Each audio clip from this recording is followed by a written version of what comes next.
Hey, I'm Decathlon Gamer, and welcome to Europa Universalis 5. This is about my fifth campaign now, fourth campaign for the game.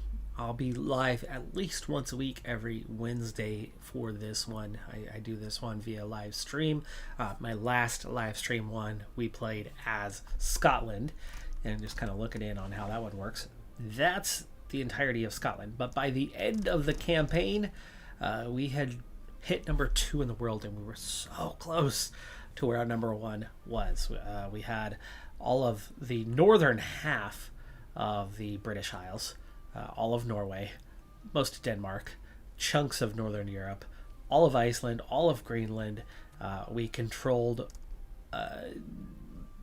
2/3 of all of North America, basically almost the entire lower 48 for the US, and then a good chunk of Canada and Mexico, and then a little bit of the Caribbean, and a good third of Africa was under our control by the end of that campaign. This time we're taking on a different challenge, and who I was number 2 behind was the Great Yuan, China. Yuan does start with some really, really significant advantages. But then it also, just a few years into the campaign, has the Red Turban Rebellion, which is a great opportunity for China to absolutely implode. That self-destruction comes swift, it comes fierce, and from what I've heard, most players who step into it end up with things just falling apart, unable to come out the other side. Done a little bit of research on how it's going to take place. I have not attempted it, so this is my first attempt, but if we can come out the other side of this one, you can regain the advantages. So there's some initial setbacks, but if you can overcome them, you've got yourself set up as potentially the number 1 nation in game, and then we'll see what we can do from there. But we've got to get through the Red Turban Rebellion first.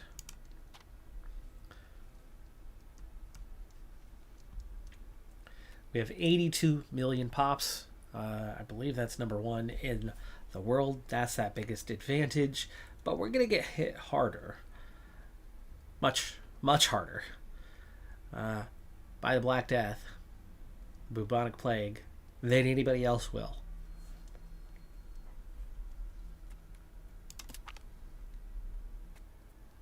This is an Iron Man save. Well, let's get to it.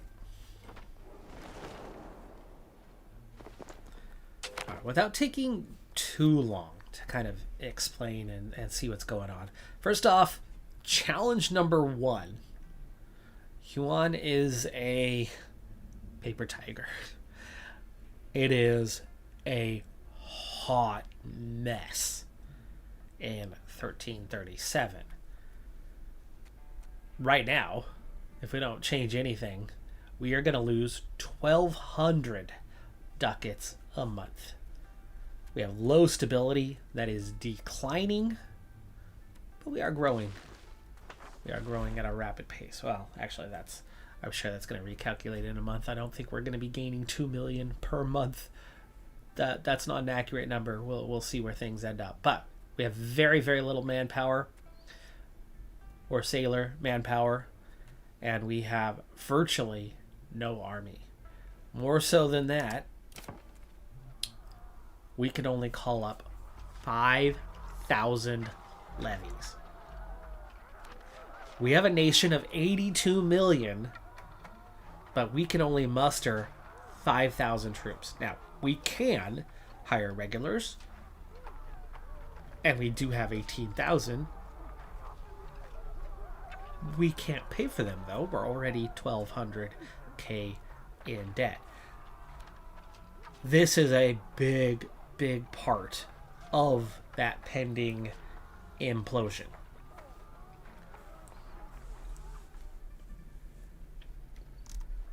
Now, without going too far into what all of this is going to happen, when this Red Turban rebellion begins, all of Manchuria is going to break off. All of these vassals, you can see all that color that's kind of out there. We have control of most of the surrounding nations.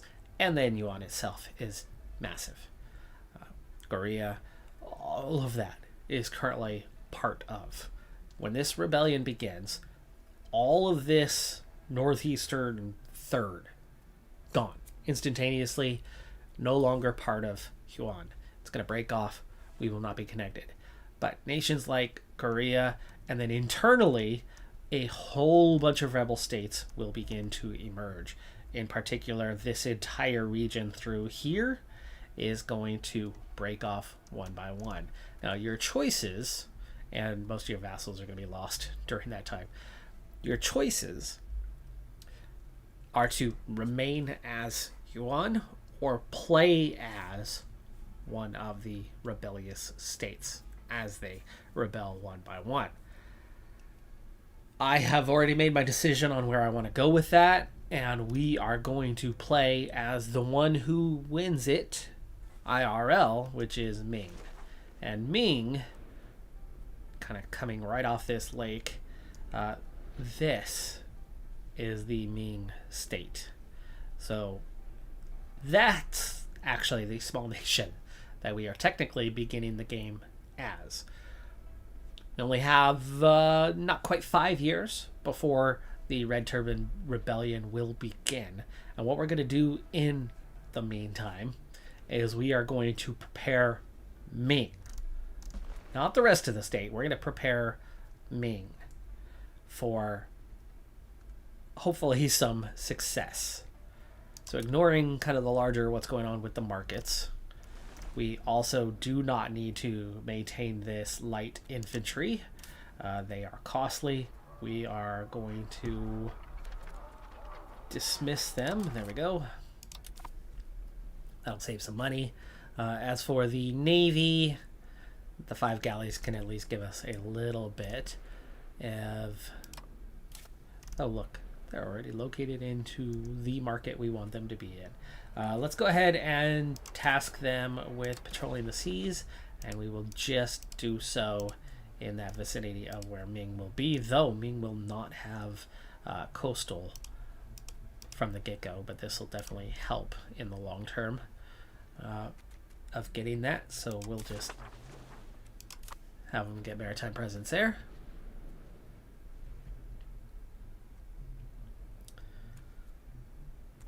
Ships are not repairing, states with non-primary. How about we focus on that economy here real quick? Oh my gosh, the cost of quartz already turned down? It's already turned down. Well, army maintenance just became nothing. We can turn down the navy maintenance and save 3 ducats. We can absolutely save 25 off of fort maintenance. Diplo spending, save that. Food's only 11 ducats. The tribute system, turn that down to at least like a neutral.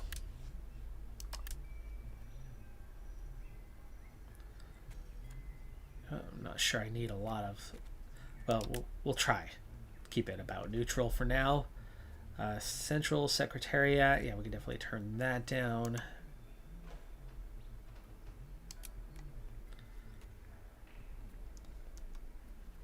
Whew, that is all that we can turn down. Okay, taxes are not yet being employed. We're still 850 in debt monthly as it stands. I think we can absolutely take on some inflation in time. Bring that up to 100. We'll just make it a slow climb for now. Nobility is already all the way up. The clergy, don't worry too much about them getting a little upset, but that's not providing a whole lot. Burghers, meanwhile, though, max that out. Yowzer, that is still 800. That's very little income. That's a whole lot of expenses. Sorry. 1 second. I'll be right back.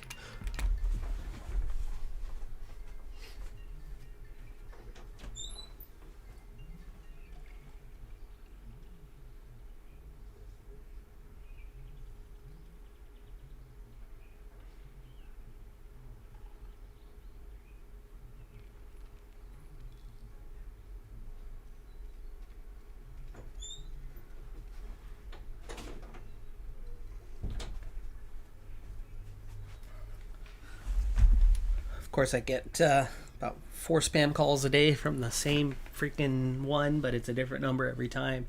And meanwhile, I'm waiting on a couple of important phone calls that I kind of have to just suck it up and take it. All right. Well, anyway, moving on from that. Yeah, this is not a good setup right now. We have really very few controllable assets. The trade expenses is where we are losing out massively. We are minus 500 on trade, and meanwhile, we are not getting anything on trade.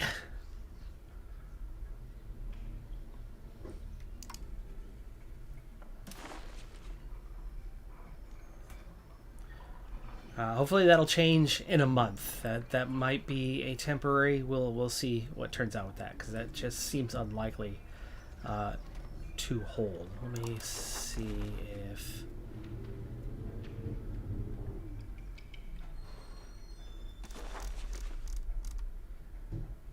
there's definitely some losses going on here.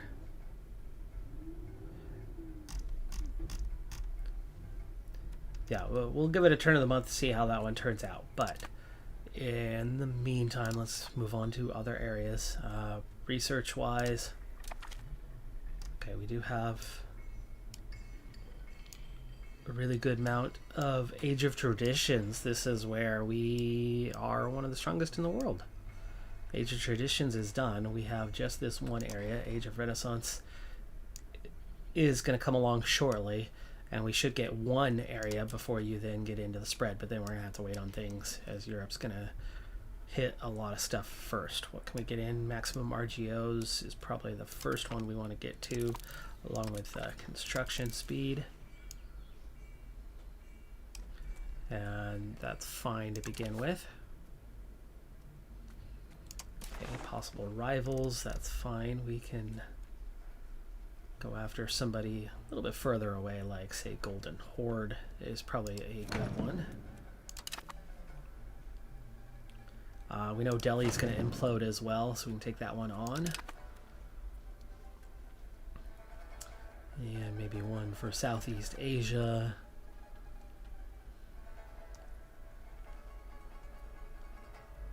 Alright, one a little bit further away. Especially while we're about to be having our own little, not so little conflict, internal conflict. Alright, we do have 18K. There is spending we want to see happen, but we got to be careful on how much we do and where.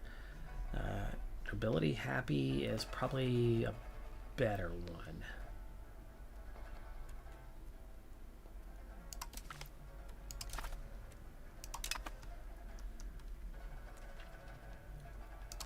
Okay, we can get a government reform. Currently, we have set policy cost, change policy cost. Remember, we are not going to be staying as Yuan, so this is very much temporary. Right now, finances are the one we care most about. We want to make money as long as we are Yuan. We do not want them to be strong militarily. So crown power would definitely help us out. Wow, we only have a few choices. Okay.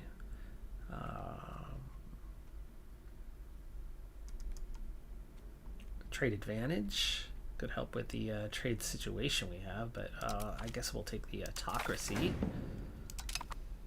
Nobility has way too much power.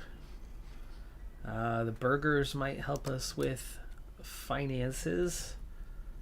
Trade capacity. Less inflate. No, can't cut down that tax.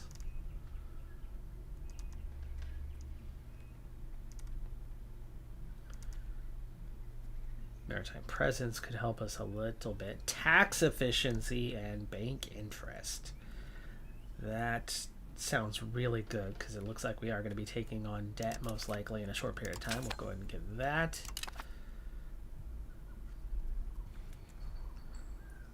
Alright, that's a start anyway. And then let's see what else we have. Over cultural capacity limit. Okay. That one's not as worrying short term.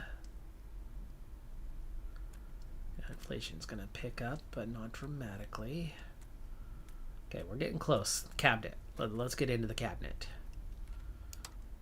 We have one cabinet member so far.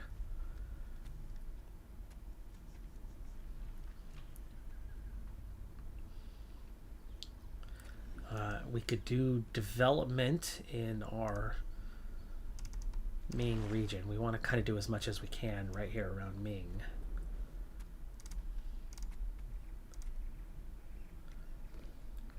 Control is temporary. We want something that's going to provide a more permanent.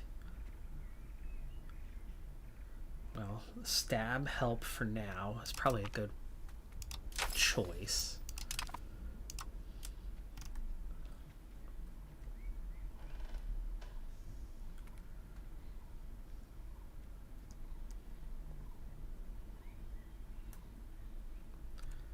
Yeah, let's get dev going. Why are you not letting me? Requirements are not met. It's not cord. Oh boy. Okay, so can't do a dev push. We'll find something else. You know what is your stats? We already have something. You're military. We want to focus on some sort of military task for you.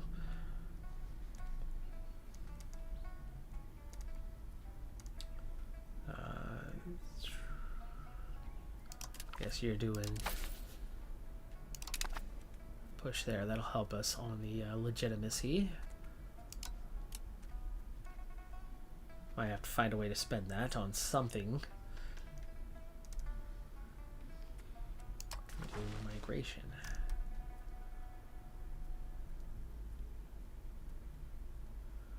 There we go. Okay. Give extra pops locally. And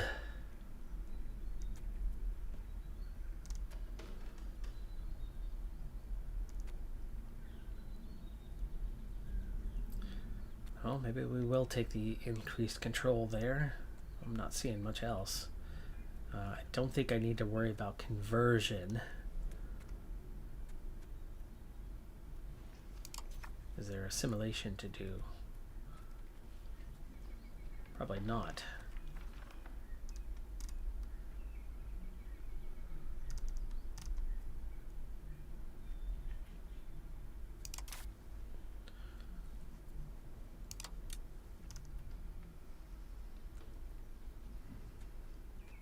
Well, maybe we try to make the nobility happy when they're currently not happy. There you go. Cost is not that bad. We can fill these.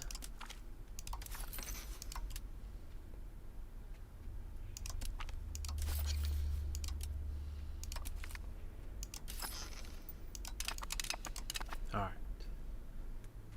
We're pretty close to trying to get things moving. And then we'll see what happens kind of after 1 month anyway. We're going to spend for sure on Ming. We have lots of marketplaces. Speaking of, I should delete forts, and that'll help save money right away. But not to delete the forts there. We want to make sure we have forts in this area, which we don't really have much of a fort network. Hongshu. I think this is actually the next one. Xingwan. So at the very least, we need to add a fort here.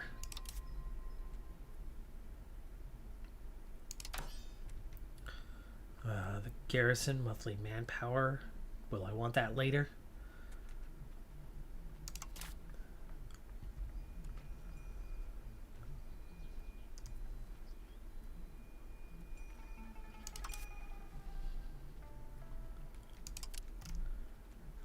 Best money makers. Queue those up in G. We'll also do something there. Tailor's Guild, Glass Guild. Gonna take the top 2 for everything.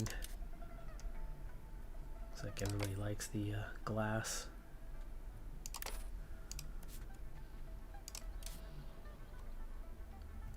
Okay, this one is more rural.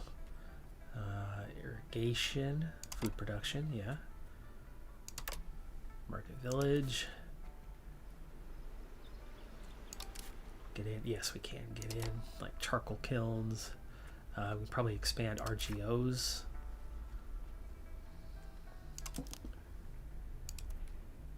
Ooh, silk. Yeah, there's a moneymaker right there. Expand that.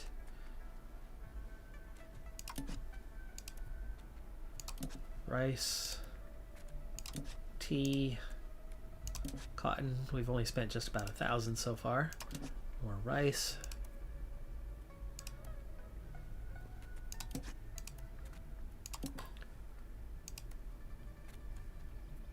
Gems. Tea. All right. And that's about the only kind of certainty on what is Ming. All right, let's start pushing. Storm approaches. Long road lies ahead. Low legitimacy, stability, and estate satisfaction may trigger the Red Turban rebellions. During the situation, warlords will emerge across China one at a time over roughly 20 years. Song, Tianwan, Chen, Wu, Feng, Mao, Xia, Guo, Ming, Nanping, Dongguan, Li, Koke Timur, and Naghachu. One by one, over a 20-year span, 14 rebellions. We're going to focus on the rebellion that will play into our hands.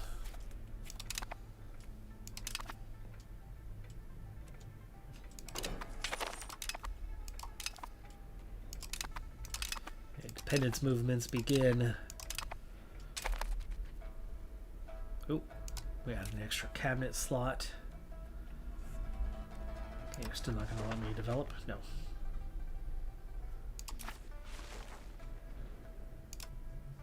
Just making sure.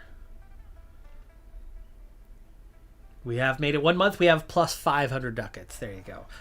Trade has begun and settled in. And that means we are making money and we can really, really feed that zone continually.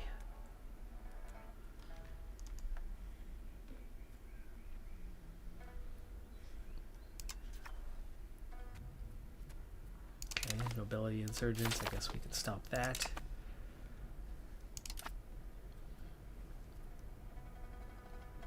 Lots of rebellious subjects. Cabinet member. Excellent. So a couple more things we want to do is we want to eliminate castles.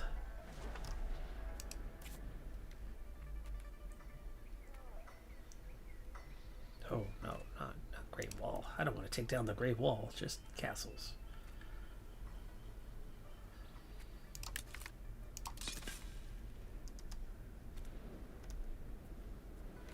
Especially ones that are going to be kind of between us and Ming. So a little bit of like this network. Don't need to bring them all down.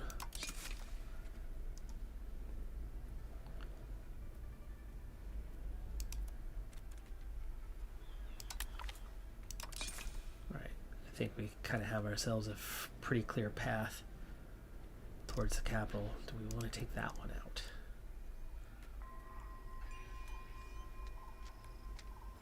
Could take a while to siege down. Also only a level 1.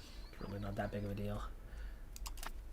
Finances are better than I thought now. Okay, there we go. There's a normal gain.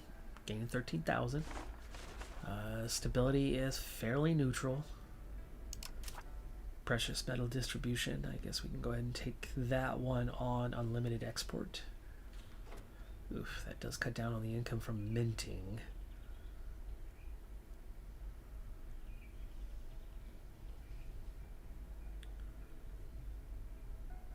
But we probably want to be able to export it. Eventually trade is going to be really good. I have no idea though. Do we even have? We do have gold provinces. We have a good amount of it. So no, we have a lot of gold. I think I'd rather cut down on minting and be able to trade. make money off of it and trade their silver as well. Not seeing much of that, but we have plenty of gold. So no export ban. Do we want just regulated? Don't hurt the minting. That might be a good thing. Yeah. Selling efficiency. There you go. Make more money of it, off of it in trade, but don't go crazy. Be able to control both markets. We're number one for now. For now. It's not going to last. All right, well, I know we can definitely continue to feed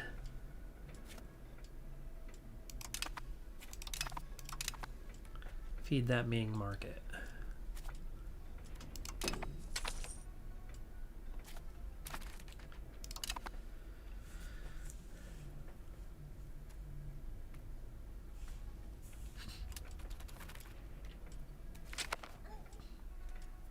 Smallpox.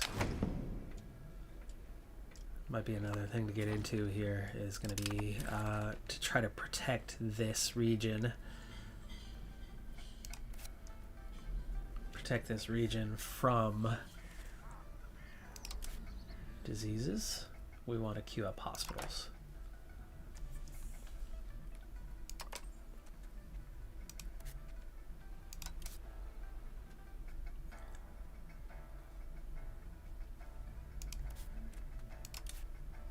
It's going to be the couple towns we have, right? These guys.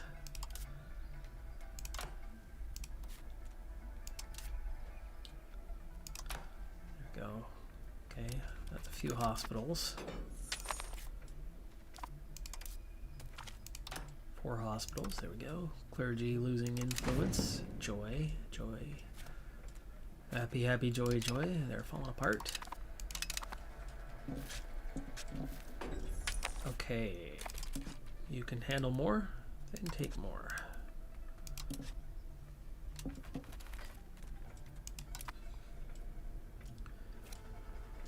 Pay for it now.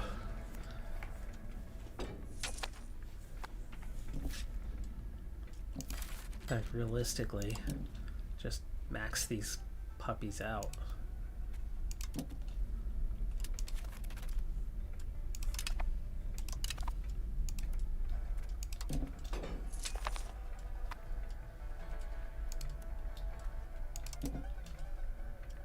They won't be able to fill it for a long time, however, it'll be paid for, and as we become Ming, it'll already be there, right? Increased recruitment, that one's irrelevant. Beeswax. Fur for you. Clay for you. Cotton for you. Just don't know how much further we can count on Ming being. That might be one of my borders right there.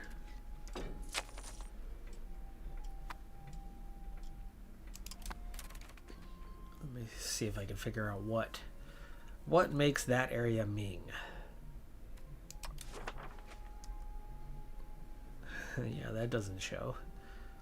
I know Wu is going to be our either vassal or ally, but that doesn't tell me.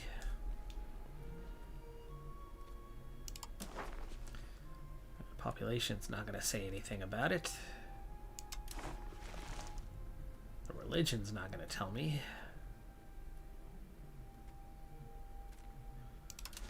But speaking of,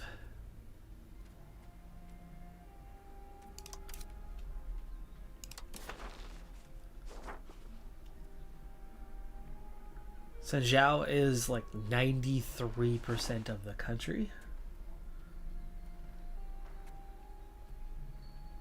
But Tibetan Buddhism is the country's primary religion. We should probably change that to Zhao, which is going to come with a 50 stab hit. That is going to give us a negative. Can trigger a modifier. So I think as we're making some money here, we probably want to do something about that. We can join a sect. That's also going to cost 20 stability. Let's maybe hold off on that a little bit. Let's pay for a stab bonus. Where are you? That's legitimacy. There's stab.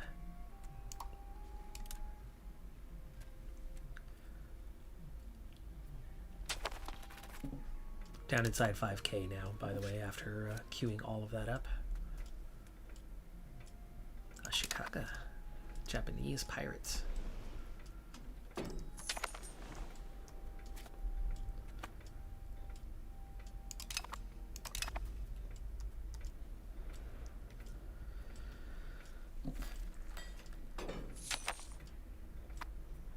The migration thing is not working. Nobody's moving there.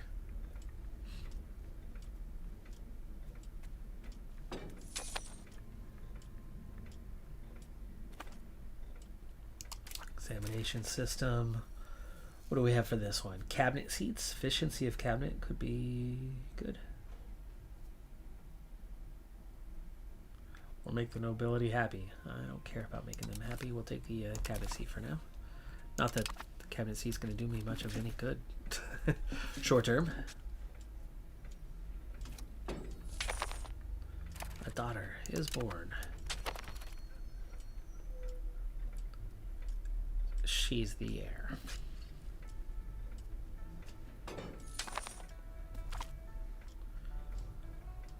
Rebellion of Fen.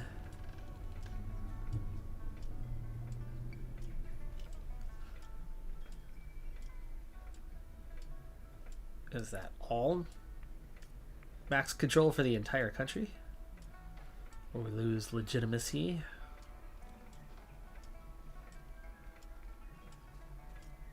And we kill off Fen Men.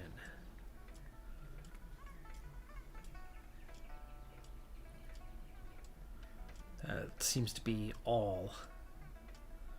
Lose control across the country, which would definitely hurt that income.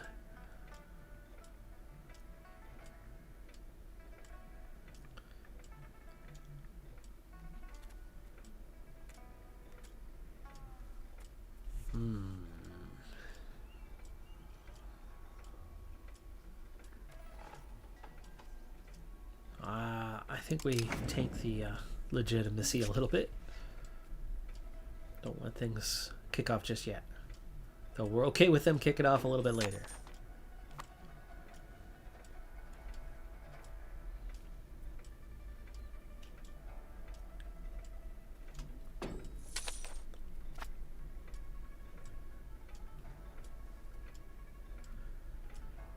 Now if we succeed with Ming, you regain control of huge swaths of the country, but not all of it. Not all of it.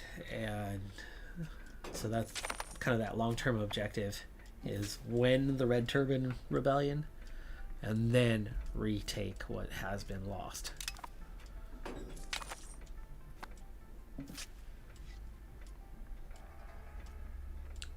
Okay. Well, balance is fairly neutral at least. And that first 5 years, as you leave that age of traditions, seems to be the roughly expected start point of the Red Turban Rebellion. An outbreak, influenza.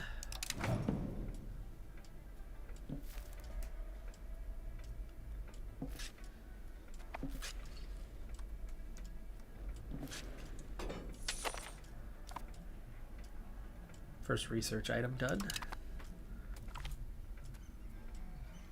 And a popular novel. Gain righteousness and harmony. Make the estates unhappy. Does not sound very good.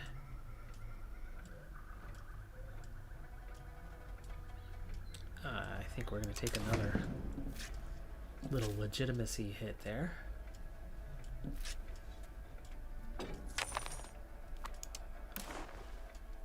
Middle Kingdom. Reshape bureaucracy, strengthen ministry, proclaim decree, exempt from tribute. Okay, there are payments. There's a tribute system. And then Celestial Governor, we have Celestial Laws. Can't push anything there at this stage. And there's 208 members. So this is that kind of greater vassal network.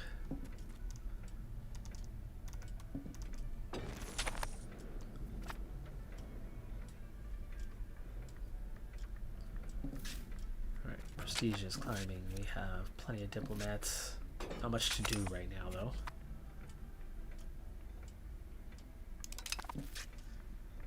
A new daughter is born, a second daughter. She is sickly, though. Lost a cabinet member.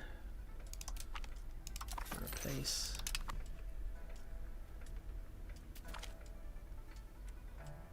Commoners are fleeing somewhere. Bribery, that's 2.5 stab. Or we can lose 12 stab and gain 1,500. 1,500 is not that much. So we'll lose the 2 stab. This could be happening because we have a negative balance.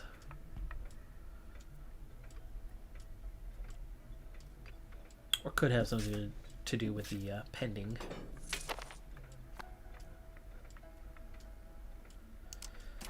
Okay, we can have one more rival.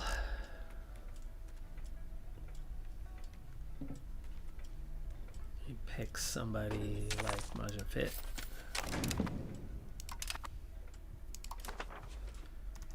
Okay, we have some sort of council available. It's fine, we'll host it in the capital for now. Increase ties to neighbors, monopolize land trade routes. Sounds like money. Parliament called. Okay, we'll take that person away from Handawathi. Okay, we are going to be moving on to a different family, so I'm totally okay with losing family members.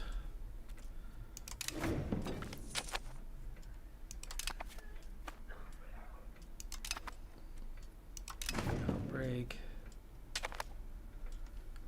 Somebody came of age. There's our new cabinet slot.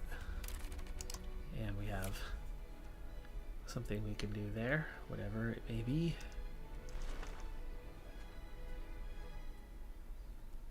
Okay, bureaucracy price modifier, that might be a useful thing. Yeah, we'll pick a task, then pick a cabinet member for it.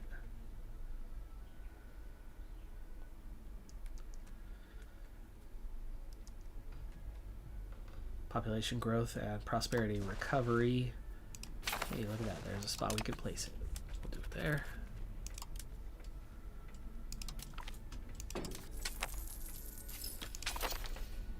Oh, that lasted 1 month. Task done. How about we appease the commoners? They're at 37. Okay,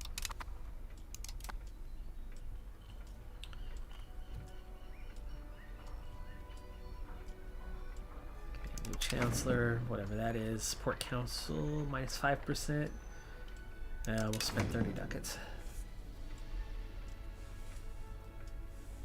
Keep that little bit of a cushion. We're 8% above.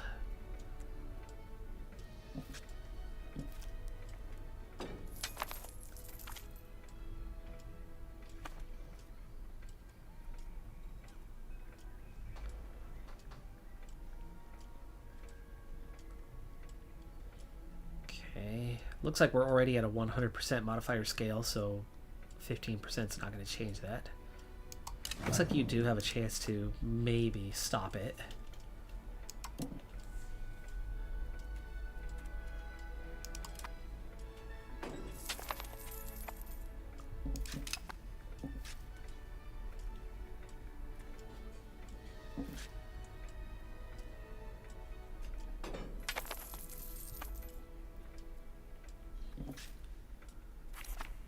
Almost got stabbed to a 0.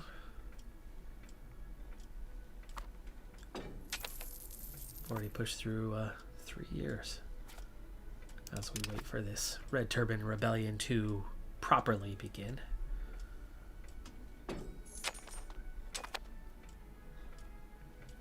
question is Hongshu going to be part of Ming?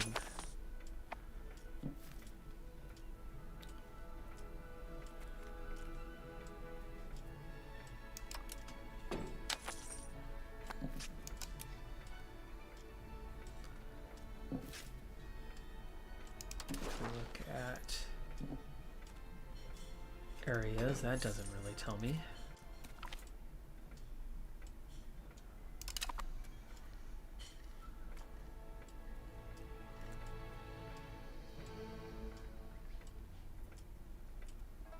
Change primary culture. What is the current policy, though, is what I would like to know. So that looks like it might not be a bad thing, but it's fine. We'll keep the strife high.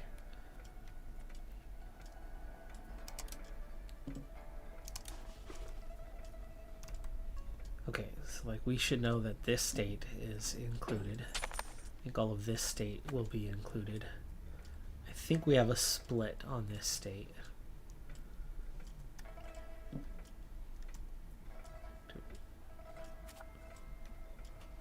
Another daughter is born.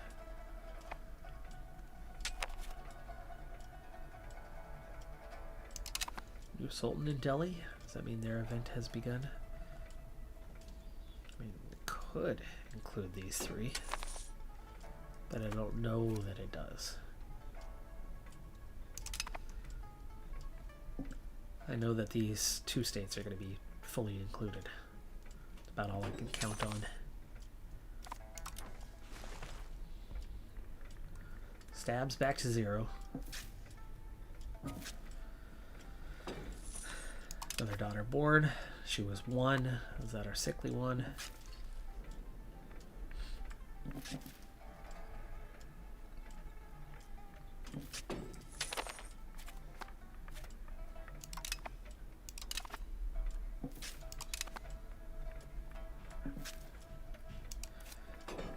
Now what we're going to have is a lot of horribly inefficient areas, right? It's going to take a lot of new laborers to actually fill them. So a promotion thing is going to be important, but we can take care of the irrigation. Extra food production will mean that they will fill faster. So they will have a higher pop boom. So going into each of those, as another daughter is born, we must have a whole lot of concubines. No, only 2 spouses. We have 4 children already.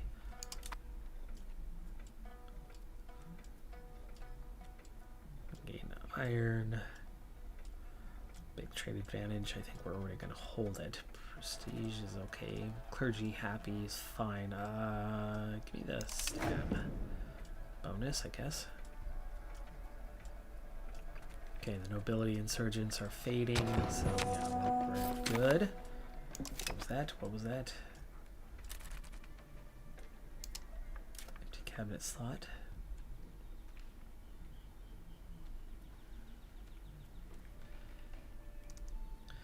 Do I want to try to change societal values? It just feels weird at this point. Go ahead and give me extra control. It'll help things. Day 1, I doubt we'll be right at 100%. We're going to have to build towards it, so that'll give me about 10% further along the way, I guess. We don't need to go for the better education, as we are going to break off from them.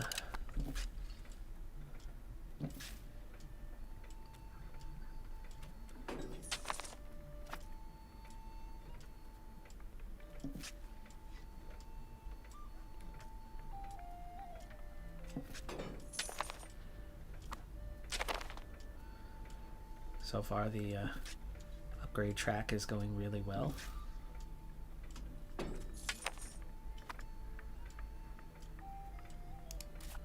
Okay, Hongshu, I'm gonna at least give you a hospital. You're one of the first things I'm planning on taking if you're not. Oh, there we go. There's the 5-year mark. Age of Renaissance begins. What is gonna be best? Well, military bonuses will help us with the rebellion. Or will they? Will I even have the same focus when we switch over to Ming? Not necessarily. And giving them more levies now is not... I think maybe we focus on economics. Once we restore the nation, we're going to have a military advantage anyway. Subject income could be helpful when you have so many subjects. We'll take a Diplo focus.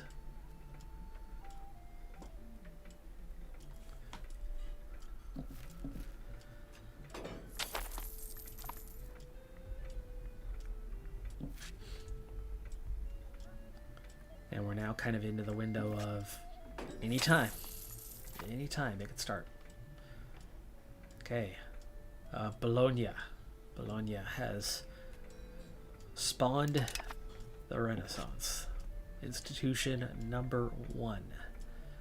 I doubt that we are going to be in play for any of these, but maybe later on we could get ourselves in a situation where we are. So Renaissance just spawned banking and professional armies. Where's this thing? Genoa, Venice, Brussels. Yeah, it's all Europe. It's all Europe.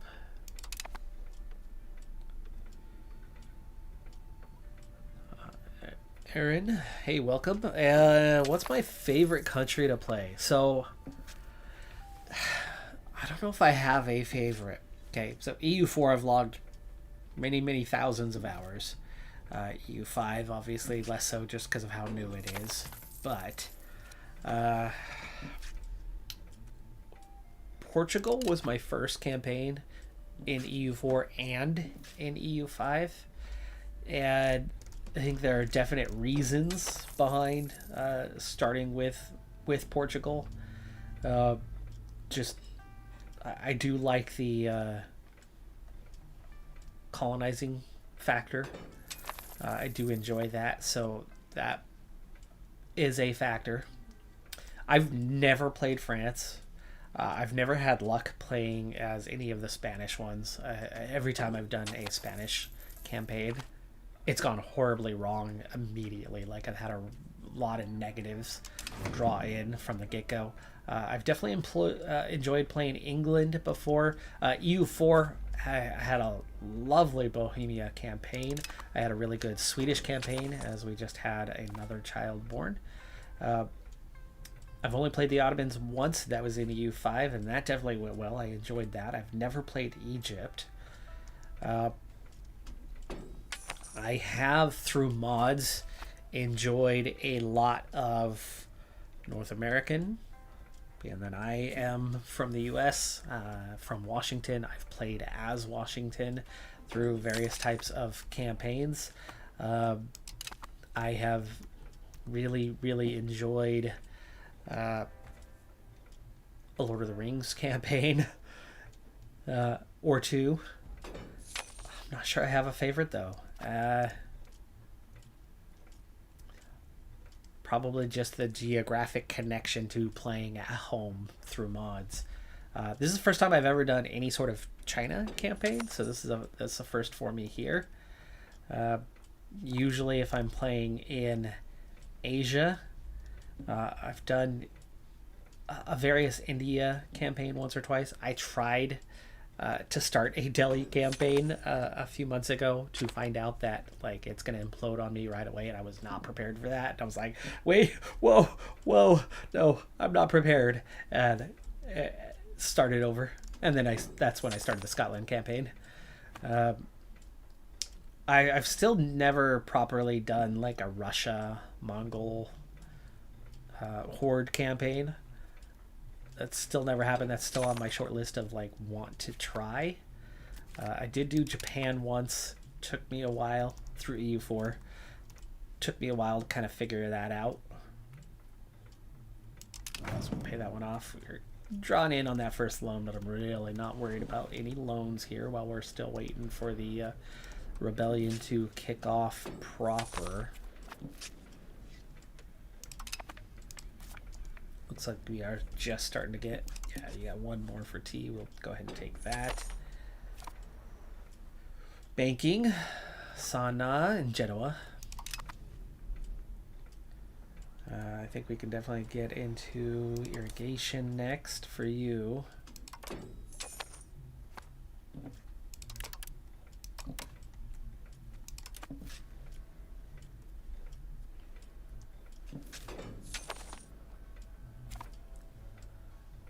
And Den Haag in Holland. All right, there's the first three institutions on the board. We are now behind, or going to be behind Europe, but we're ahead for now.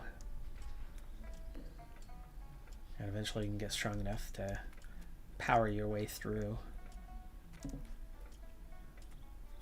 Oh, there's no rebellion.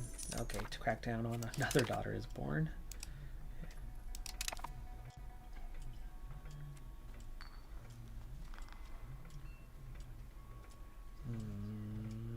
Yeah, we're okay. Go for it. Right, cabinet action. Don't have much left to choose from right now that's going to be useful. We don't want to develop outside of Ming until we've regained control, right? Societal values isn't going to do me much. There's not much to appease right now.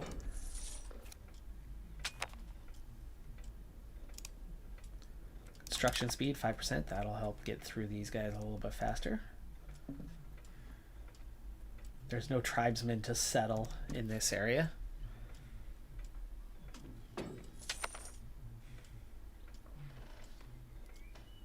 Oh yeah, no, I know about the lag. I don't have to worry about the lag until really the very late game stage. I usually run one below at other times, but yeah, no, I'm still running the game quite fast without lag. And if there is any lag, it's the translation of YouTube to posting. The game's not lagging for me at all. I don't want to assimilate pops because I don't know what pops to assimilate specifically for Ming. We don't have a direct Ming culture.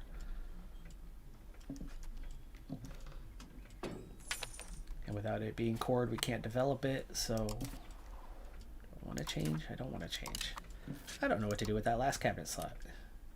Guess we can just go ahead and get them above 50%.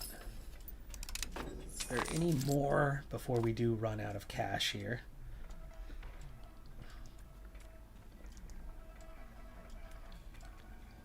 And we can knock down the tribute system a little bit. Oh yeah, we're almost maxed out there.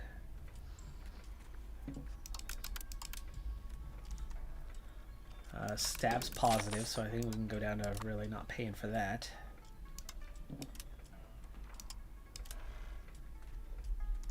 There you go. There's a slightly positive balance, and then meanwhile, max out those taxes. Commoners will not be happy, but that's okay. Oh yeah, you're gonna actually let me tax the clergy? Nice. Oh, and you already made him happy.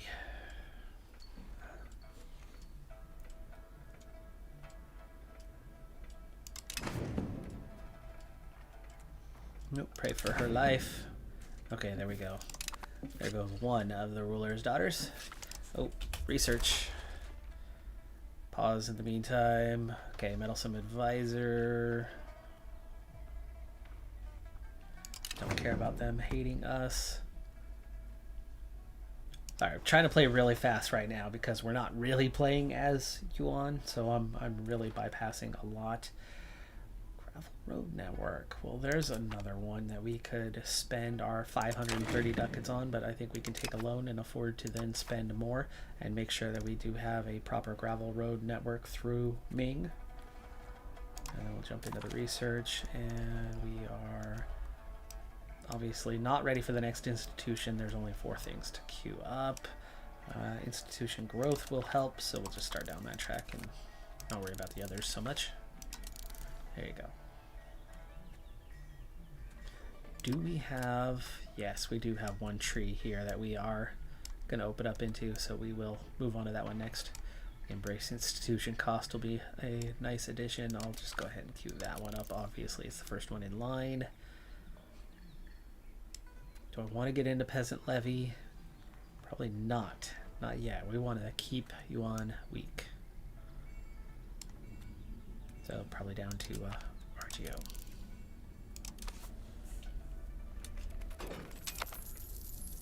Okay. Oh. What do we have here? Sounds like something might have just triggered. 3 Yuan histographies. Excellent addition of the Chronicles, nevertheless. Yeah, that's not it. How did we just pick up a war? You're just gonna pick up the war without telling me? Fall of Delhi has begun.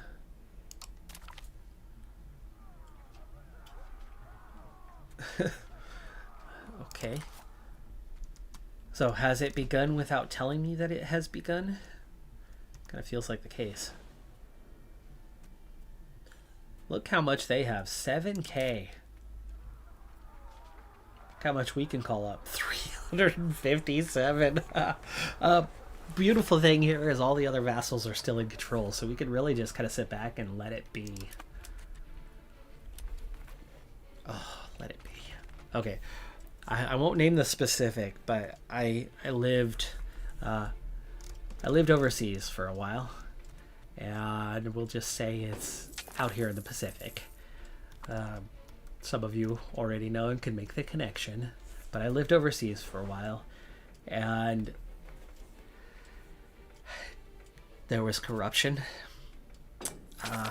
Locally, there was plenty of corruption, and in particular, that current leader was quite corrupt. During an election cycle, running for re-election, he had trucks driving through neighborhoods with loudspeakers in the bed of the truck, playing the Beatles' Let It Be, to tell everyone that they don't want anything different. Yeah, look at all that support.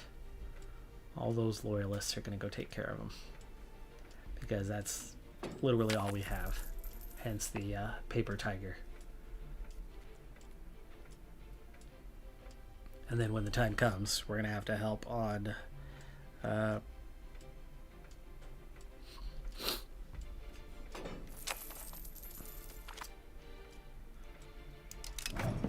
we're at 70% there.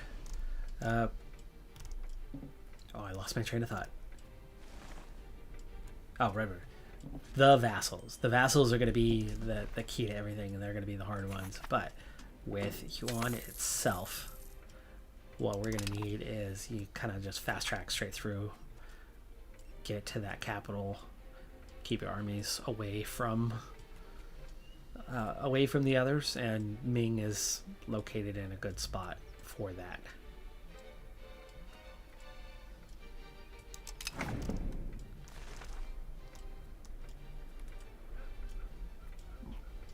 All right. Oh, we have. It just passed. Oh man, I was about to. It doesn't matter. We can still do the gravel road stuff. Let me see what we have for build roads. Oh yeah, that's pretty barren. Let's get road here. Along here. I think you're already connected there. All right, there was kind of the first webbing.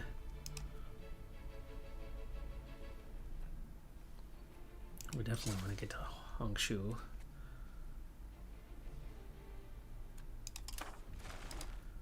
Okay, and then from here, we're down to 44 ducats. That'll have to do. That'll have to do for now.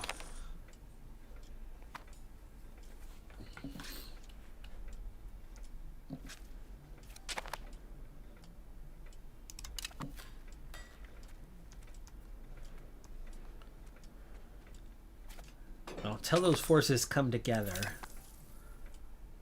they're not going to take care of that. There you go. See, now we have plenty of ducats again. Does mean we're going to be carrying a fairly permanent negative balance. But yeah, this is one of the larger nations already in rebellion. Is that one of the 16 that we're expecting? Because I don't think so. I think we will have a Red Turban rebellion, such as the Fall of Delhi event screen here for that one. Delhi. They had the same sort of window, so they've already started theirs. We have not started ours.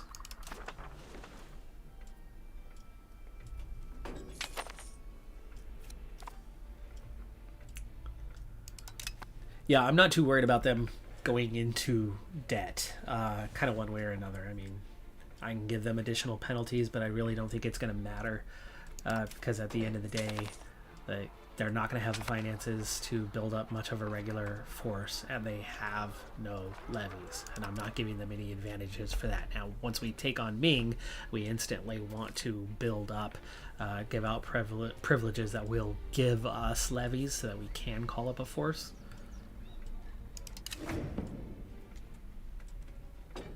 And kind of go, the opposite direction with that. And by time Ming is definitely not one of the first nations to rebel. There's going to be others that come first. Manchuria is going to be long gone before that. There we go. Black Death. Okay, Black Death begins in the Golden Horde region, which means we are going to be on the earlier side of receiving it. And our 84 million pops is going to drop drastically. Plus 20% became minus 38 awfully fast there. It's the battles. They're cleaning up, but they're down to 3,000. And larger forces are finally uniting and coming together. They just have to be smart, and that is not their strong suit. There you go. They've been wiped. They have been wiped, so it's now just a matter of time until that particular rebellion is put to rest.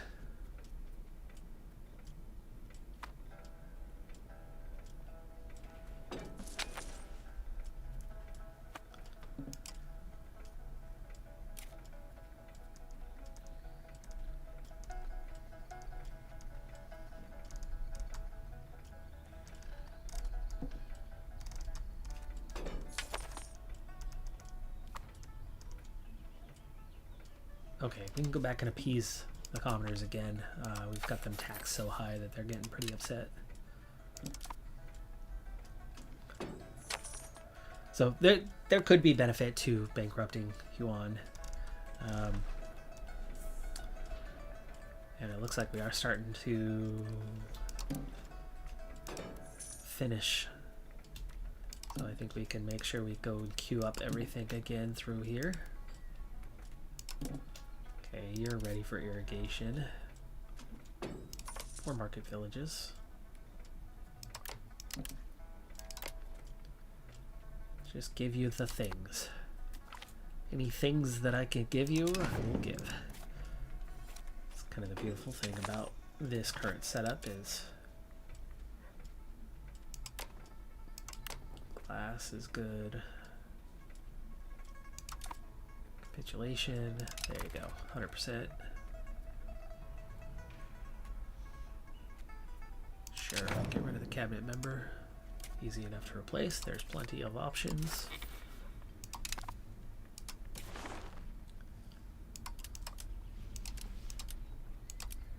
Okay, there's one. Do I want the ducats? I don't want the ducats.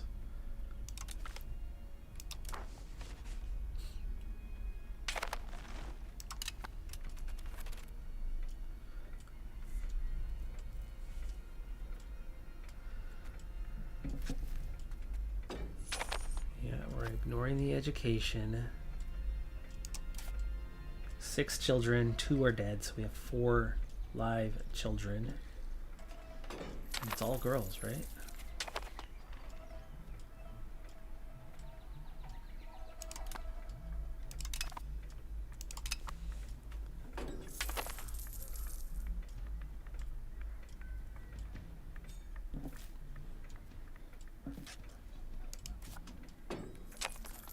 Okay, we were trying to make sure we've got all of these guys queued up, and it looks like we've had a little expansion on how many RGOs we can have.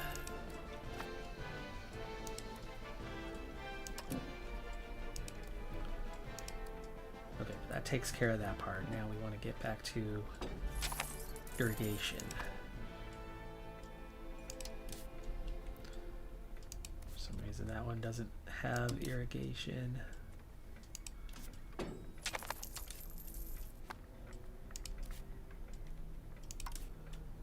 There's irrigation option. We'll pay for that.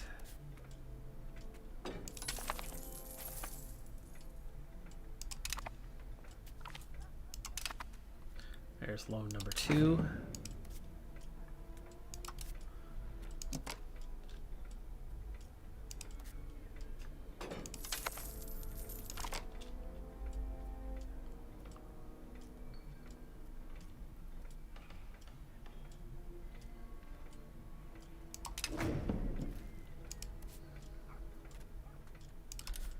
Oh, you're a city or town. Oh, can I promote you guys? Yeah, we just need ducats. That should be founding cities. We are just short. Just lost 7 stab. That's okay. I'll take on that next loan.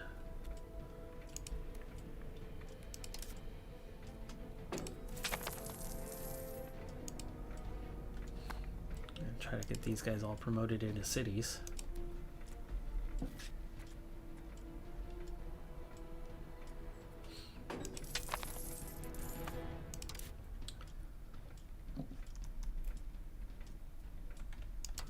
So let's build 5.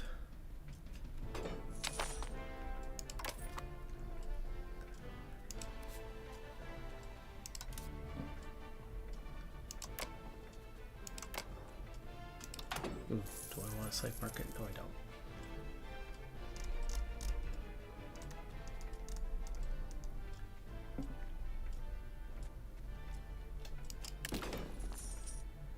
Institute the draft. No, that would involve having more pops, right? Yeah, we don't need a serfdom push. We'll take free subjects. Nobility, very upset. It's having to do with the Black Death. Library, definitely pay for that.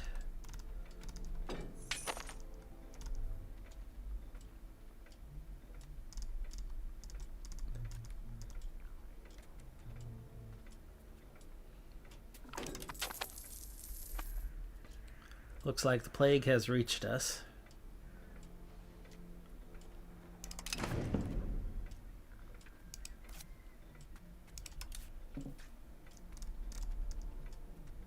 Oh no, that's the one I was just on.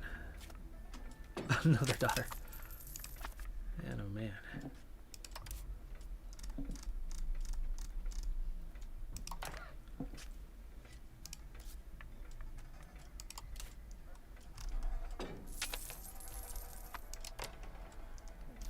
Glass guilds built. And a library. Alright, we'll run out here in a couple months and then we will found a city soon thereafter.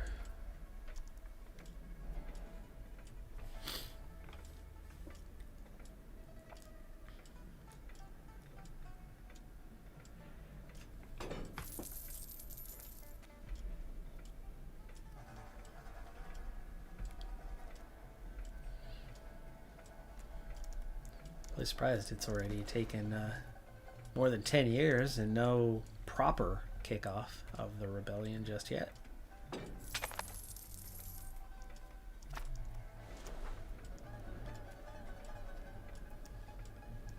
But it's given me a chance to invest so heavily into our future capital region.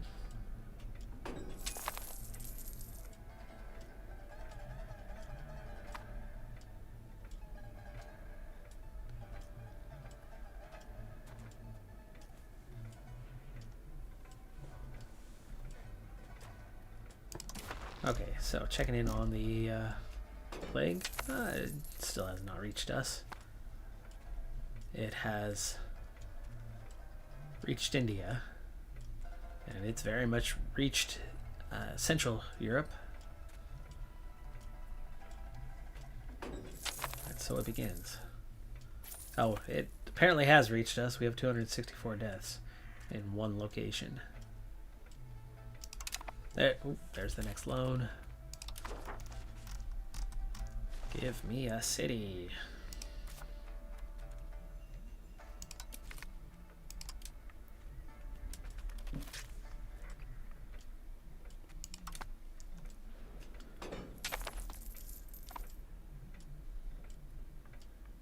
Should we do an Anji first? It's got 500,000.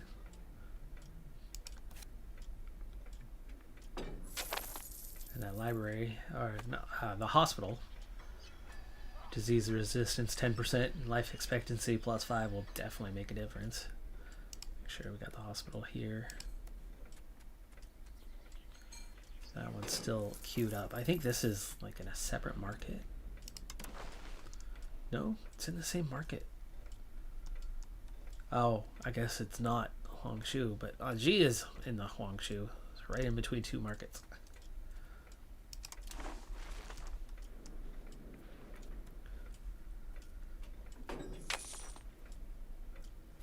Well, here we go. Massive loss of life begins.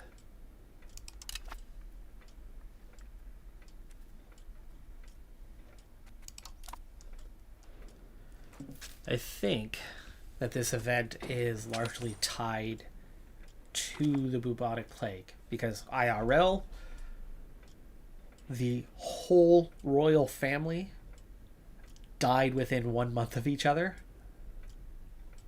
of the plague. And it is then that the fragile existence of the nation became threatened. The secession crisis is what kind of turned all of the other nations against them, and the giant rebellion then begins, and just how weak they were becomes apparent after. But yeah, the whole family dying within 1 month of each other was the key.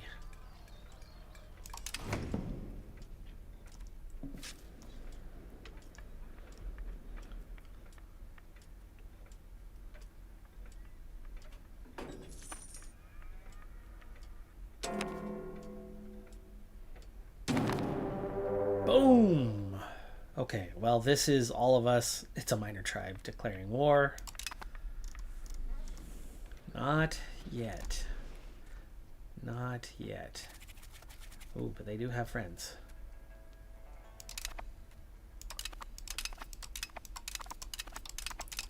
This could be a lot of clicks.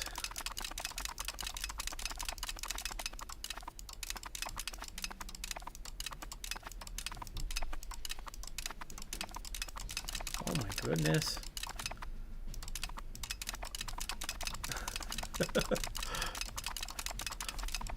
Give me 5 minutes. Is it still like V shortcut? C. There we go. Much faster. Dude, that was brutal. It's this entire region, this region, it's almost all the vassals just came together. And it's the vassals who would win the war. And it's still not the event. This is just through a gigantic number of rebellious subjects all coming together. It's actually not that many of them. There's 3, 6, 9, 12. 12 rebellious subjects. But Liang has 61 subjects themselves. Which I'm guessing would be like down here or something.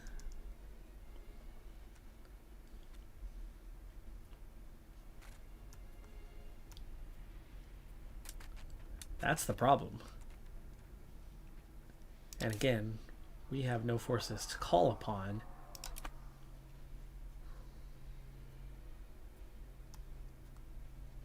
Yeah, there they are. There's Liang. that's the real enemy, because it's all of this. That's going to take a long time later on to recover.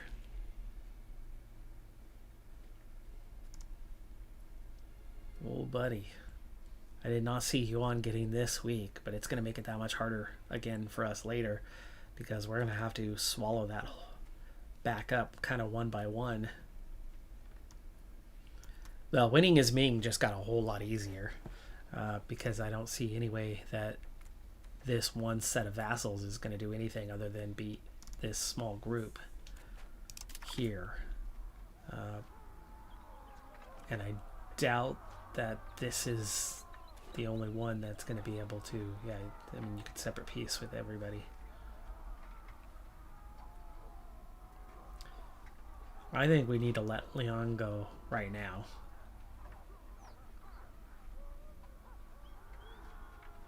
Because they're the one that's going to bring a whole lot. Because I only have 45. Korea? Okay, Korea's got some...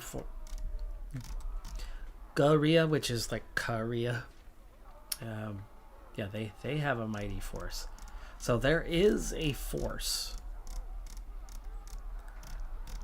There is 110k to their 42,000. And this just kind of weak.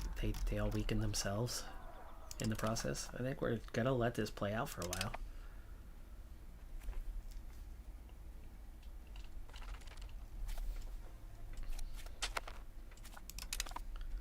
Like there's good and bad in what's happening here.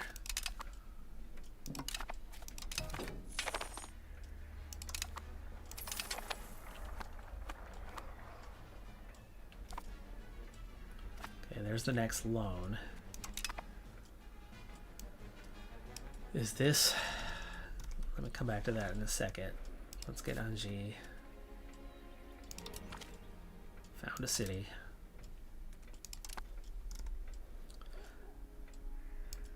Okay, related to the plague, like I said, that was going to be something. Rich man, trust not in wealth. Gold cannot buy you health. Physique himself must fade. All things to end are made. The plague full swift goes by. I am sick. I must die. Okay, that's one character down. Not the key character just yet. But I can tell the end is nigh for Yuan.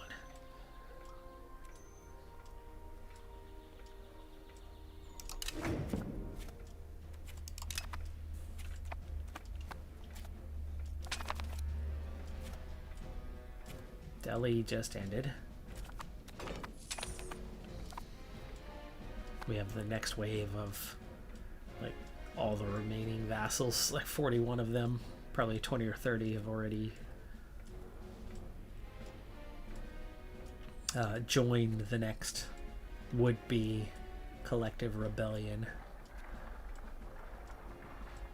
Ooh, yeah, okay, we'll push towards innovative. Delhi largely intact. Like they lost all of Vijayanagar and lower Vidarbha. They apparently kept the rest.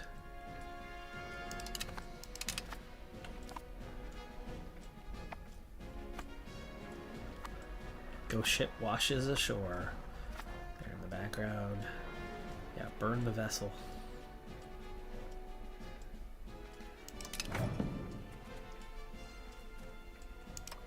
Council. Keep it in the capital for now. Do I want feudal levies? Not really. Not really. It's 10 years, right? Yeah. It should be less than 10 years before we are fighting against them, so...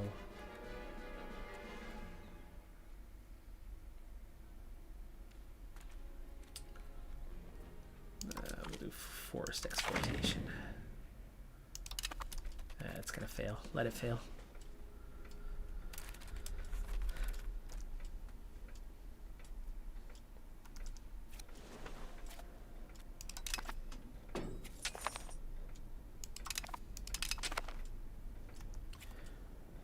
Alright, I think this is the first one that's going to be defeated. And that it's going to largely take Korea, leaving their lands, which they do not seem to be interested in doing. They are staying put. They are staying put on their own lands.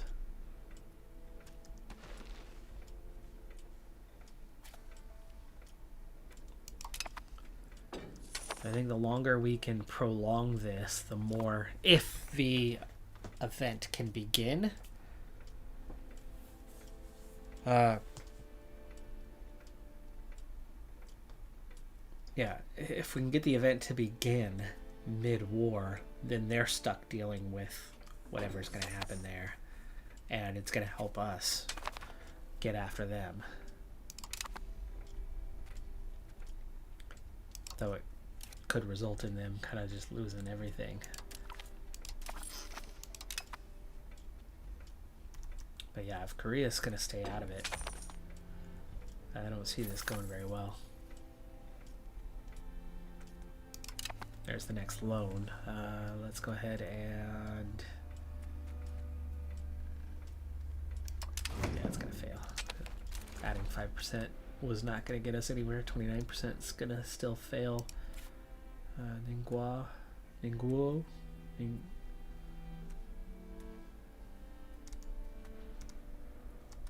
It's not the eventual Nanxing, is it? No, it's further in. Nanxing's like back here somewhere.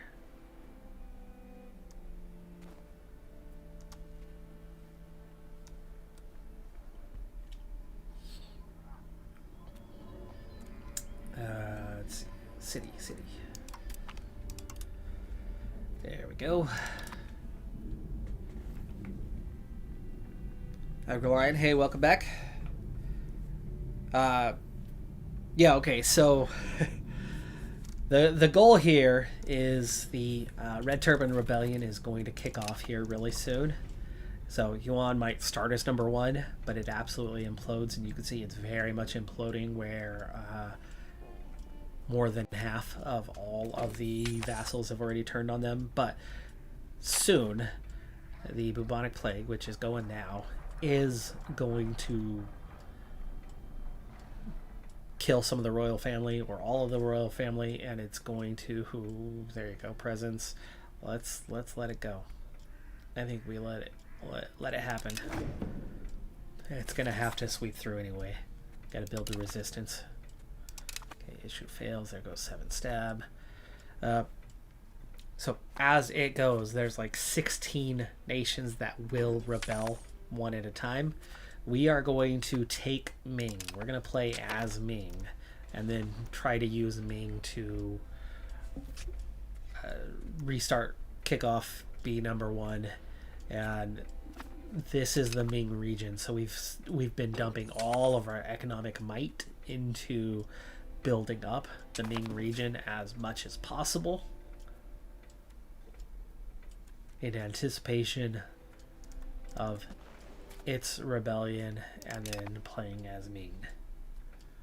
Did not anticipate having half of the nations, more than half of the nations rebel all at once though. That's going to be a tough one.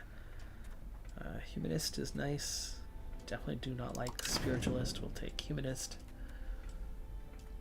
So right now we're just kind of awaiting that moment.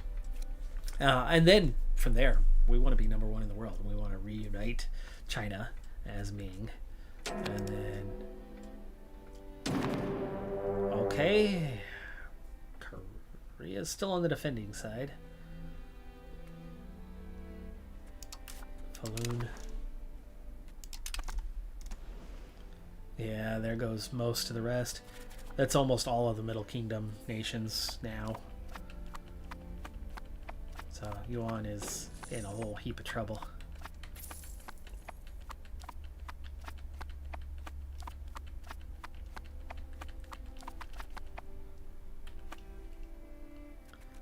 In terms of loans, you're gonna tell me how many I have? We have 21,000 in debt, but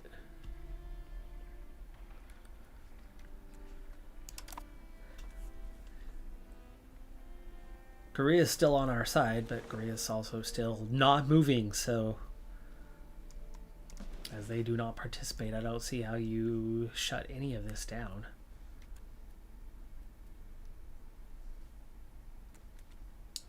But let me go ahead and check on the real threat. And probably positive. It's here.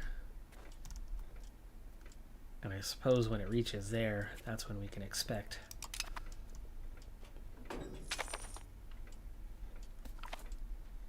Definitely don't want to move court into hiding.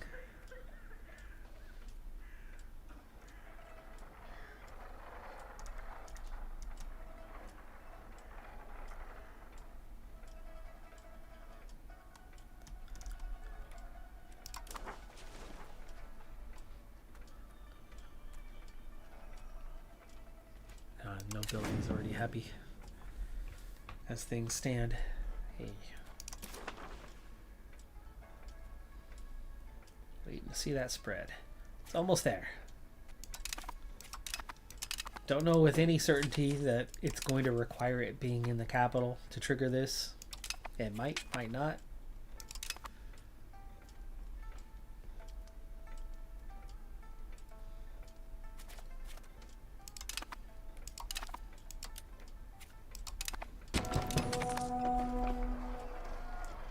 Here we go. Here we go. Yeah, it didn't quite hit the capital. Total deaths is 44 million, 2.5 million within Yuan. So, Red Turban rebellions in 1328. State of Yuan saw a grand factional conflict between supporters of the Mongolian lords and a group of Chinese-based Confucianism followers, which ended in victory for Borjigin Togan Timur Huangdi. However, this was just the seed that laid the foundation for a storm to come. Lack of security and faith in the emperor, as well as harsh taxation, loss of stability in the state, and natural disasters, bubonic plague, have left the Yuan subjects outraged by the emperor. An Eastern Buddhist monk, Peng Yi, has gathered those who oppose the dynasty's way of treating the Chinese. Thus, the Red Turban rebellions start. So now it's just the start. No meaning yet. We're still going to have to wait it out for a little bit. But for the next 20 years, Yuan will face warlords breaking free from the state. To resolve the situation, every warlord needs to be either reconquered or bribed to be a loyalist to Yuan. Additionally, 90 legitimacy, 30 stability, and 50 celestial authority are required to end the situation. We lose 20 stability, we lose 20 legitimacy, and we gain Red Turban rebellions forever until the end of the till the end of the situation. States unhappy, stability, investment offsets to about neutral, but we're going to lose 20 stability. We'll actually still have a positive, but the legitimacy is going to be a problem. Efficiency of cabinet, levy size was already non-existent. Now it's minus 65%.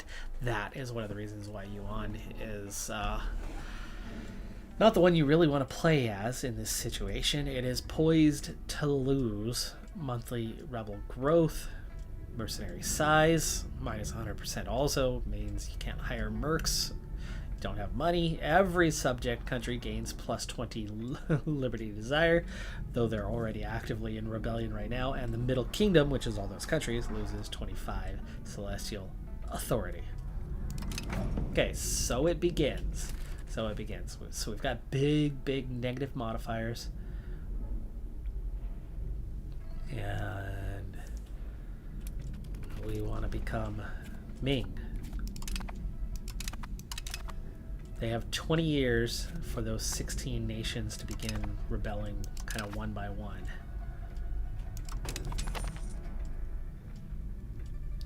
Now the big question, without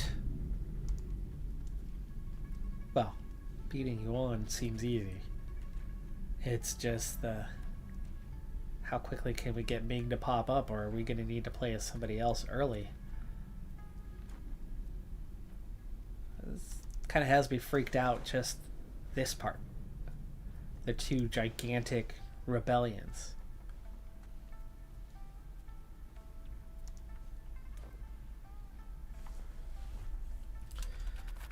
Well, let's try to let it play out just a little bit and see what happens as, like, say, Manchuria breaks off.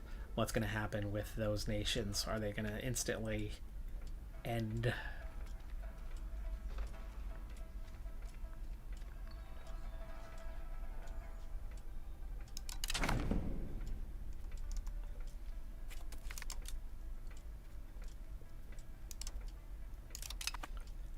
There you go. There's the first one. Song Rebellion.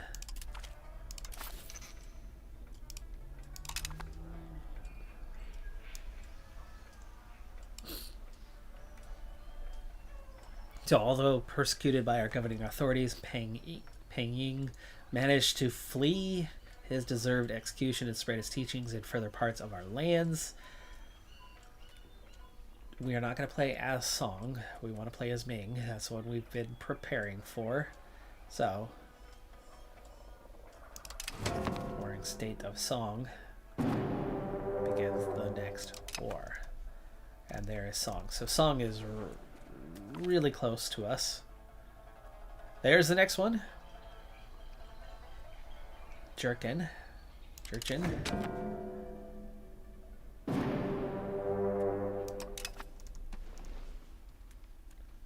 Okay, there's that region again.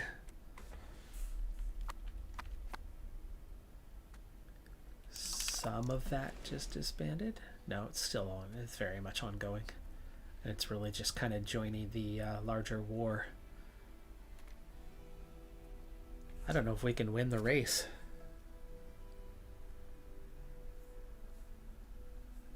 This is a very different path, and I felt like I was prepared for it until the giant double Middle Kingdom rebellions began separately before the Red Turban Rebellion. And I'm not sure that I can last long enough. I think Korea might get involved finally, though.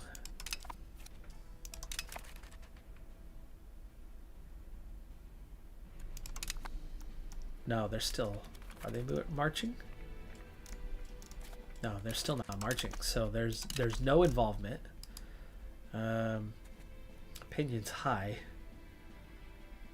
There's trust. 46% disloyal. So can we maybe improve opinion? Is that the big mistake I was making all along, was not having...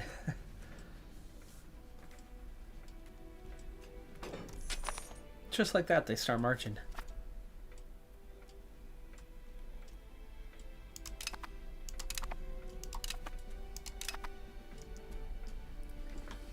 Figure out who my other biggest is. Tibet is going to be in a whole lot of trouble if we unleash them, but they are. Oh, they have 13. Okay, so we want to make sure that we are making friends with Tibet.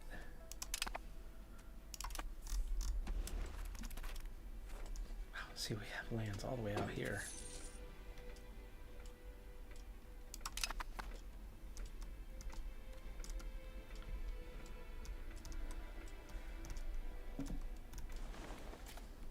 And again, we have no forces ourselves, so there's nothing that we can do.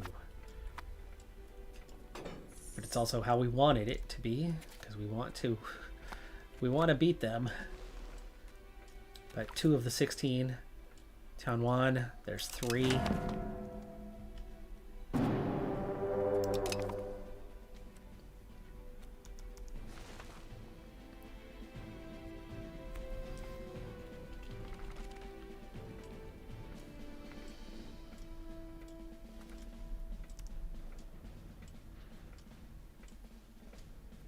Still some constructions going on here.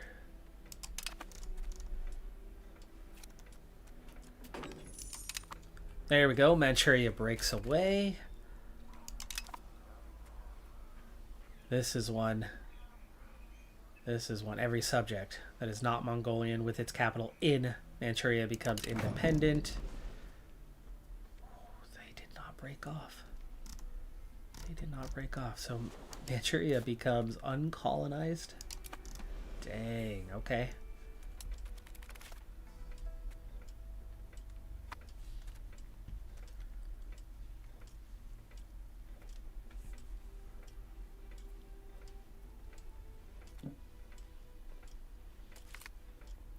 Chen.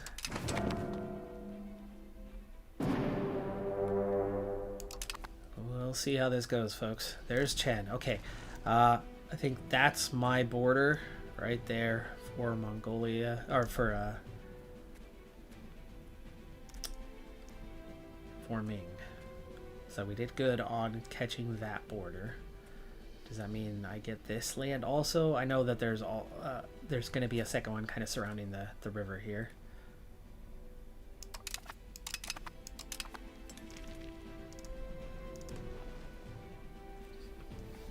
It's all popping off, but so far we're still waiting on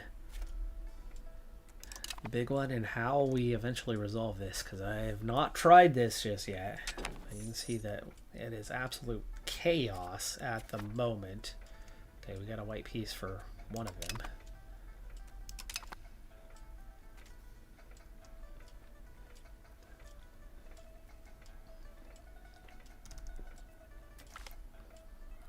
There's Wu. Wu's going to be just to our east, I think. Yep, there you go. And I was right. Huangshu. Okay, and yes, I did those two. So I got this border correct on what is Ming. Now it's going to be about this border. But soon we're going to be on the other side of this conflict.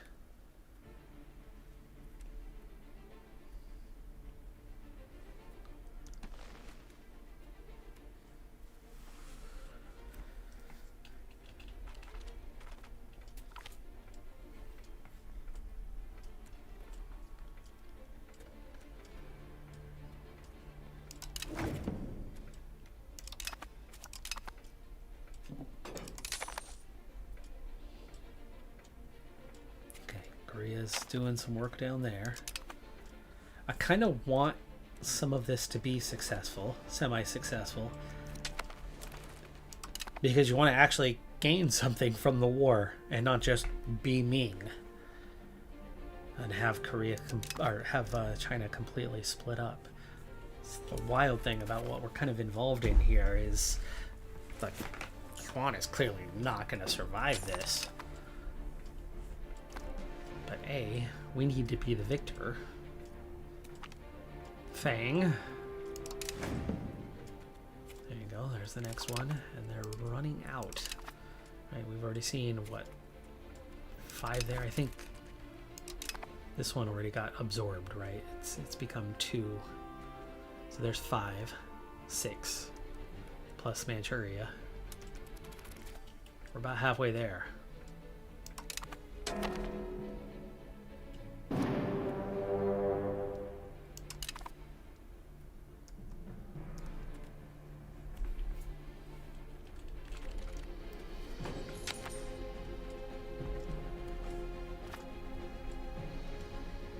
We'll see. We are already half the size we were with all the rebellions.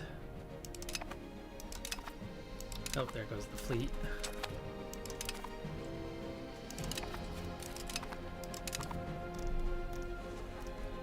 We're actually absorbing ships. I guess go park it.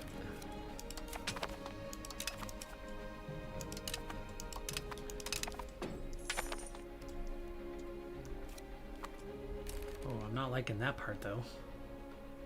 All those large armies are going after all of our nice Ming lands, but they will not be the enemy once we start the war, so it's gonna Mao. There's Mao breaking off.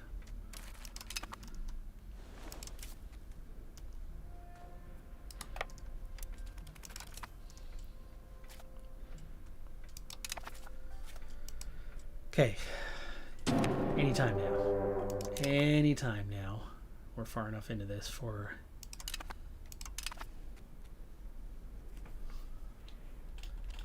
Ming to be next.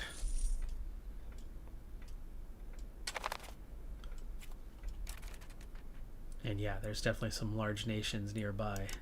It's the, can we get it reabsorbed?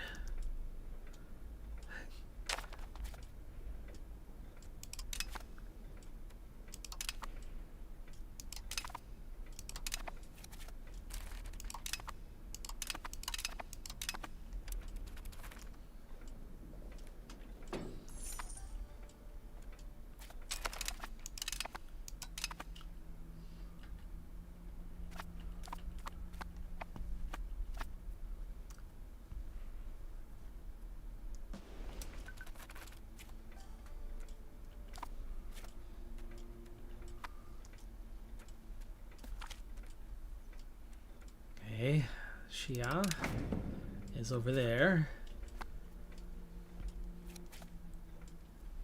There's really only a few left. Oh, what was that? That must have been Xia. I was trying to close another screen. Epidemic overextension.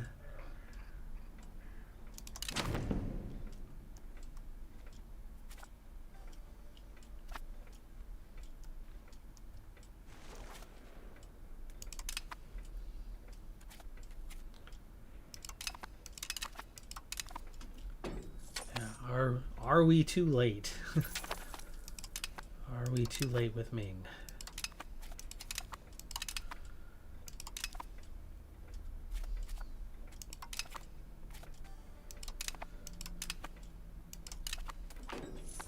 Times of desperation. Print the funds, high inflation, heavy merc cost, or heavy infantry maintenance cost, with high monthly inflation.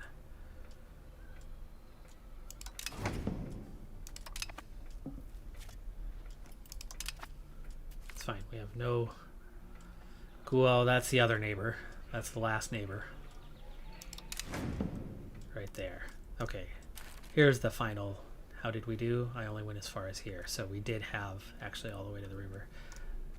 That will be Ming.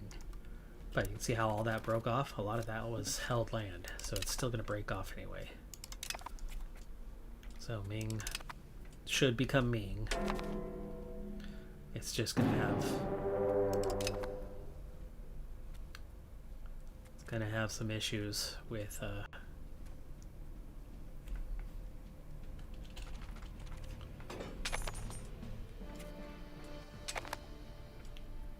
with being devastated.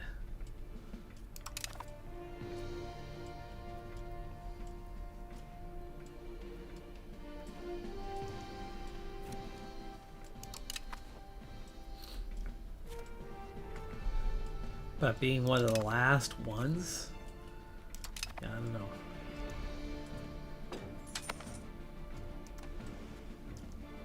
Ooh, that ended. That ended.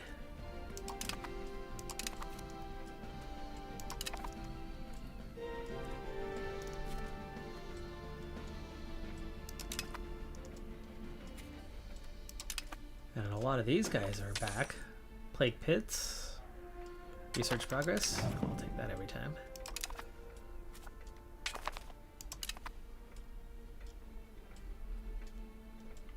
Yeah, we're down to just kind of this larger rebellion. There's that next white piece. There we go. So now you get a white piece on all of these guys. So you don't lose all the Middle Kingdom. So in light of the rebellions, minus 99. Oh man.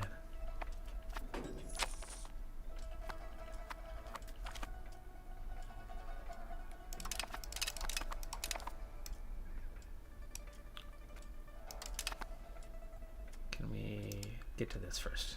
Yishan.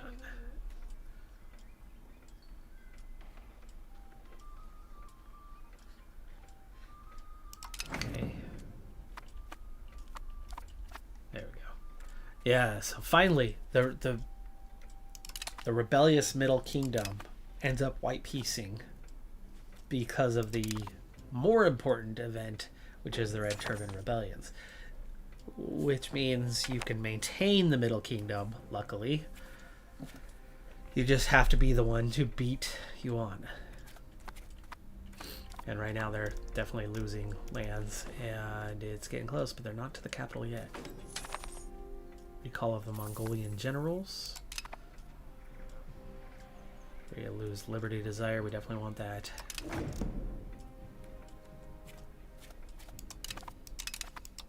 But if we can dance around and get there first, that's the big question.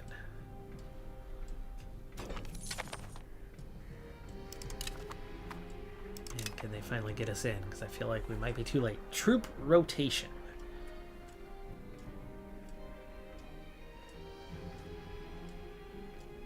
Okay. Expired medicinal stuff. We want...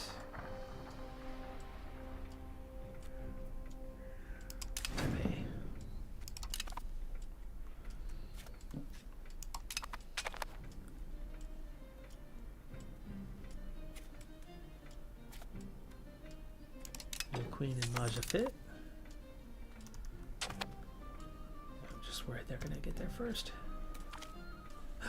Here we go. Rise of Ming. It's time. It's time. We begin the real campaign in 1353. Yuan Shang, former mendicant monk who saw the horrors of the Red Turban Rebellions firsthand, joined King Guo Jishin and his troops when his monastery has been burned down by Yuan raiders. Under King Guo Jishin's command, Yuan Shang has proven himself as a competent military leader and even earned the hand of Mao Ji-in, King Guo's adopted daughter. Achievements eventually gained him command over an own battalion of troops. The successful capture of Shangyuan and the surrounding countryside allowed him to declare the formation of the Ming, a trusted ally of Guo.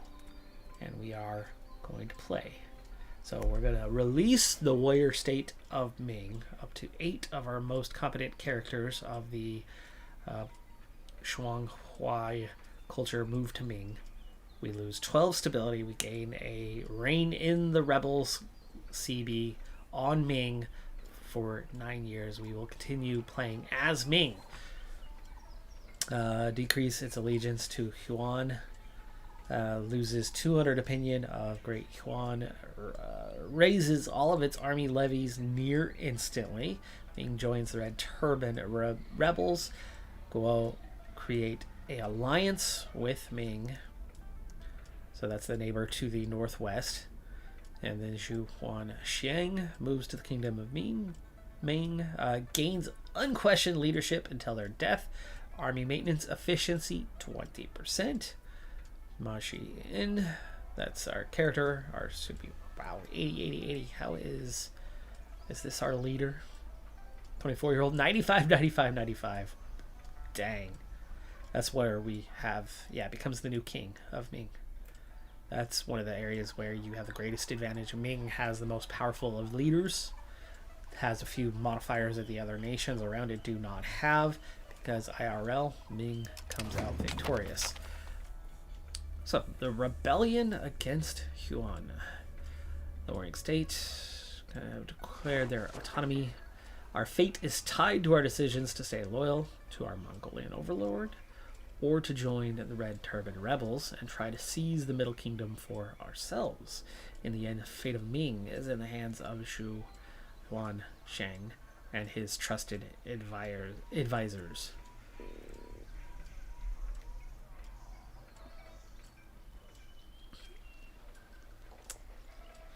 No, we do not want to increase allegiance.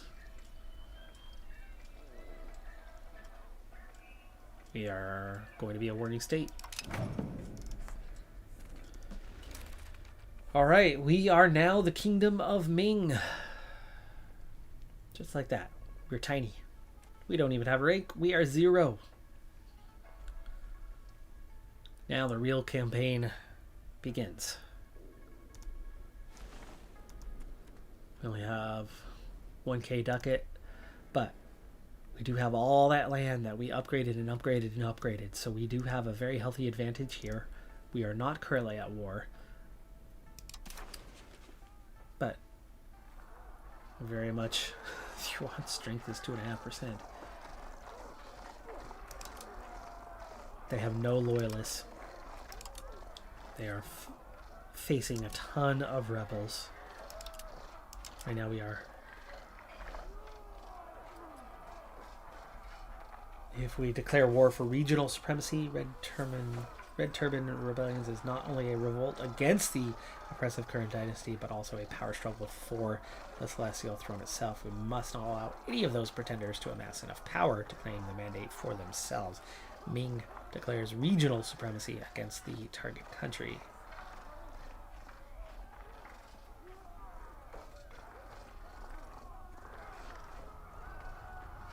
Or we start with rekindle a revolt.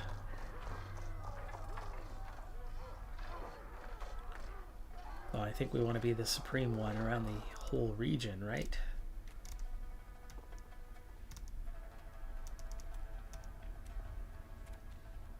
That's the tricky part. We'll come back to that in a second. Not sure which option to choose, but as for, we have 2 advances for the Age of Renaissance. Are we complete? Age of Traditions is complete, so we are just getting started on the tree here. It gives us these 2, so we're really picking up right where we were. Maxim Margio is the one that was being worked on. It's at 0%.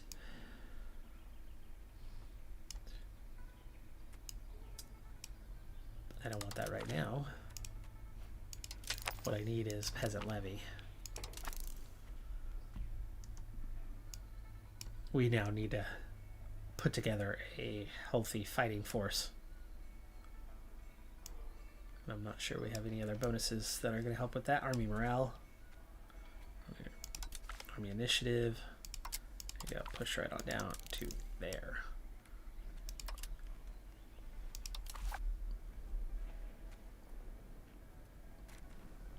Okay, we have 30 stability. We have a cabinet to get sorted. There are still active constructions left over from our time as Yuan.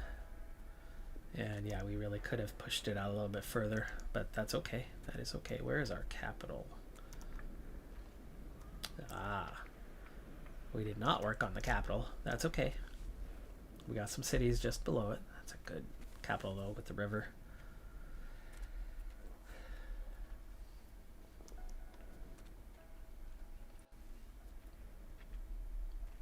Now's where I'm not sure how this is going to play out from here, right? This is new territory. So we just got married. Consort is brand new. So they do not have any children yet, but again, it's got really good modifiers, monthly literacy bonuses. I guess we can get the cabinet going. We have, what, 4 options?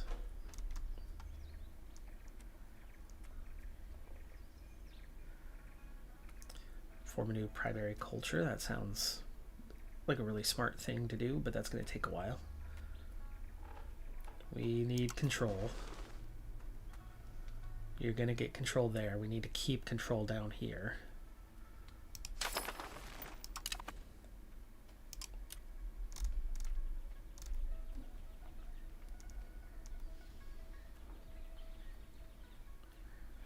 Prosperity recovery might be important right now because I have a feeling it's taken a big hit. Take that one.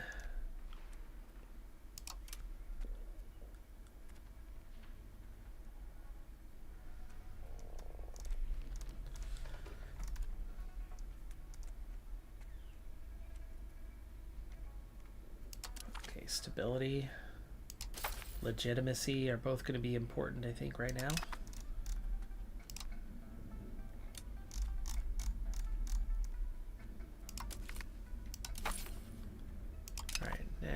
Go after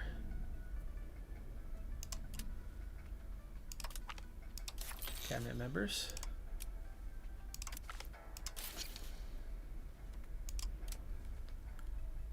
Yeah, stabilizing first and strengthen. Okay, we're getting somewhere here. It's like day one all over again. Except for we're 16 years in. Definitely later than I expected to be. Government reforms.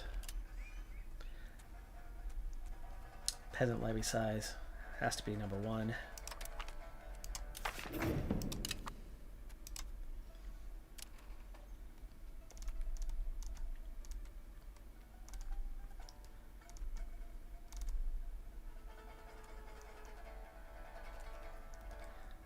Tax efficiency.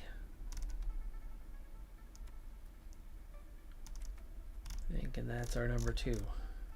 Crown power is nice and all, but tax efficiency, that's where you actually make the money. The crown power helps you make the money. Tax efficiency is a bit more important on that one. At the moment we have 56% control. Alright, we need the commoners. You need peasant levy size.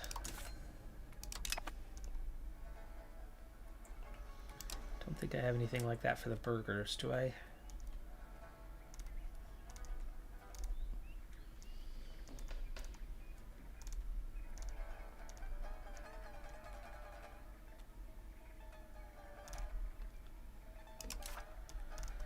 Alright, we'll hang on to our crown power that we have, otherwise we'll worry about all that a little bit later. Now we should be calling up military. Oh no, we're not actively at war just yet. 50,000 levies to like virtually nothing. And we're gonna have a really, really good leader.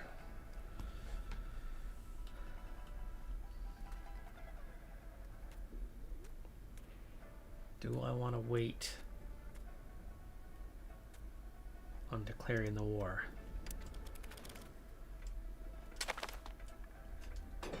Call to arms.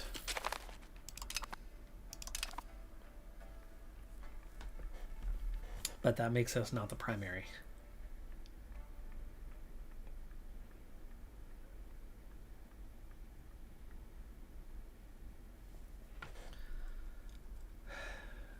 If we follow a call to arms, we're not the primary.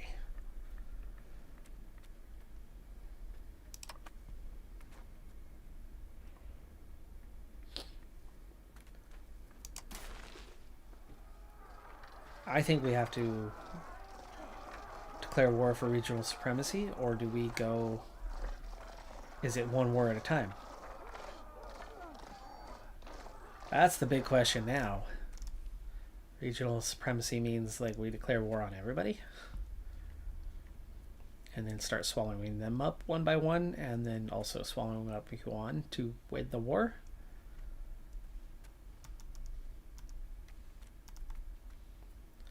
We clearly can amass more forces than everybody else can, and we know that Yuan has like nothing. Go big or go home, right?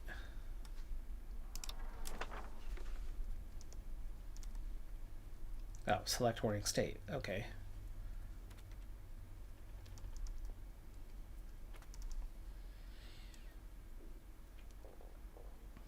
Regional supremacy war with Yuan.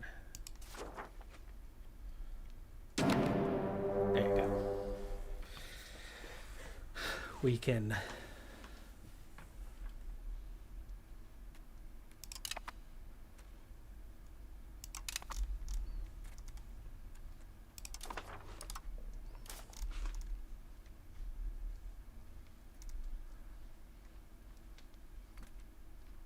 Yuan and their vassals.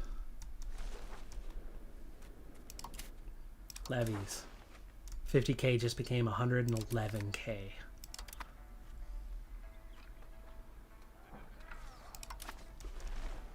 And that's why I think we can win this thing. And I don't think we're too late.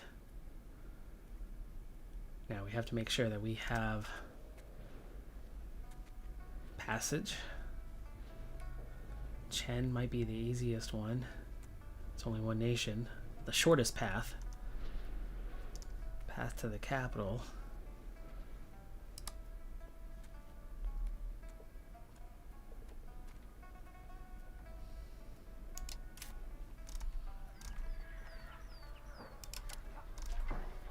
There's access right there.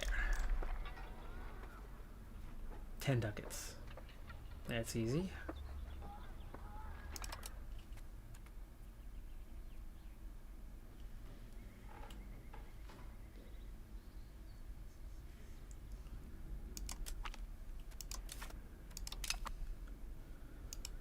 Okay, now will Song give us? They like us.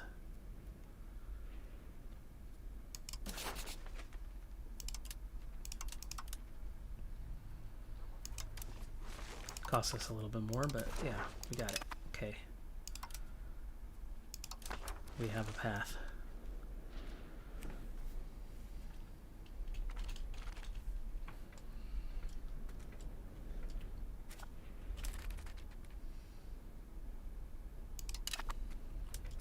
They have their first loyalist as I've given away control.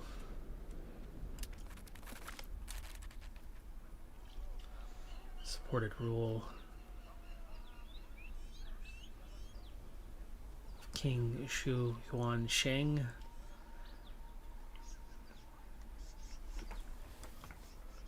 That's our leader. Okay, that's the king. Army morale plus 71%. Discipline 14%. Levy combat efficiency 94%. Monthly rebel growth minus 14%, and gain 7 stability. All of our locations gain the maximum amount of control possible. 10 new characters appear in court. Here's how we can become the most powerful.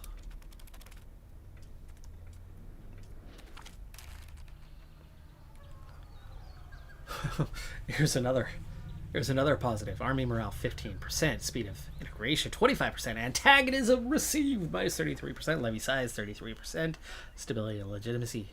Do not die. Do not die.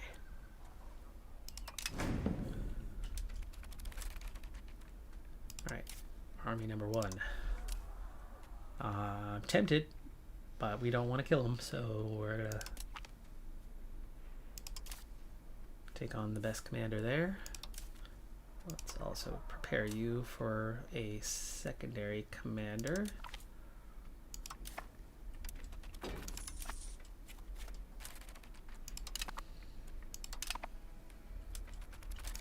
Alright, you're ready to start marching. And we know that there's a free path really all the way to the capital, and that's the problem is there, right there.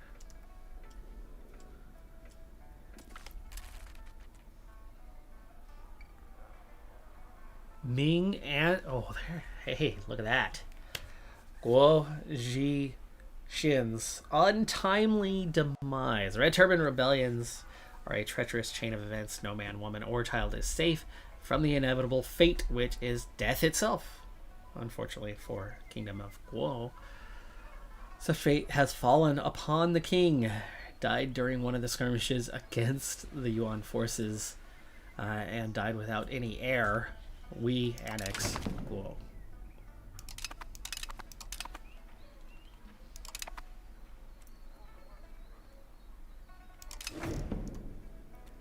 Nice. Look at that. We just got bigger. Let me guess. I can call up more forces. Like 12k more levies.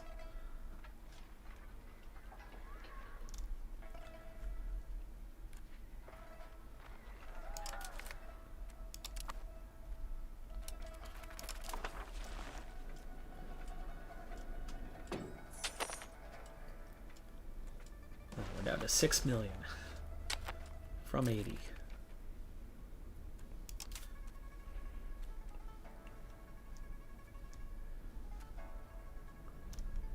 Alright, there are castles and war score to be had, so we need to get moving with the other forces as well.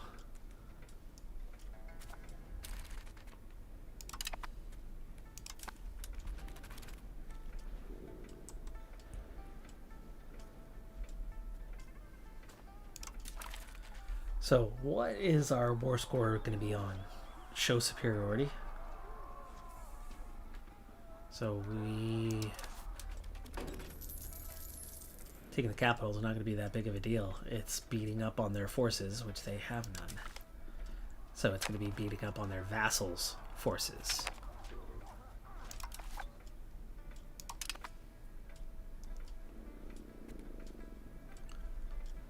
So really I need to be taking,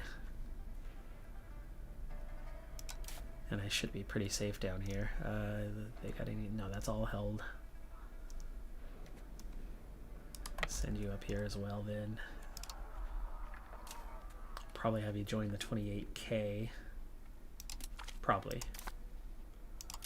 Not necessarily. We are taking attrition. It's probably, well, it's, which is it? Is it the ongoing bubonic plague?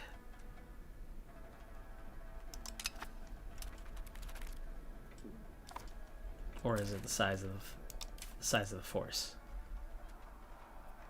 Which I was planning on splitting in half. Anyway, it was much more than what we needed. We'll go ahead and make that split now.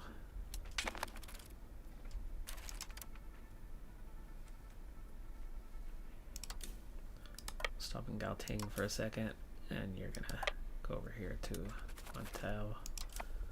Could be a food yeah, food situation, very well could be.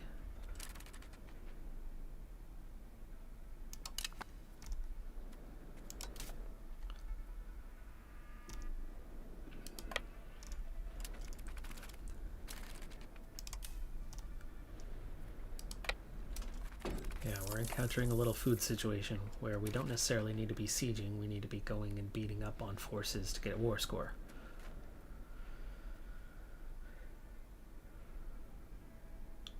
Yeah, occupations 0.13. And no, Ming does not have an heir at the moment. We're only ranked 627, but our leader has a consort. And we did not send him off to the war. And you guys are not gaining food.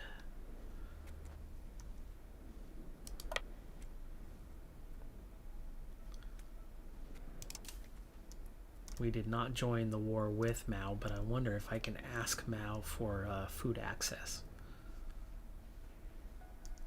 Probably can.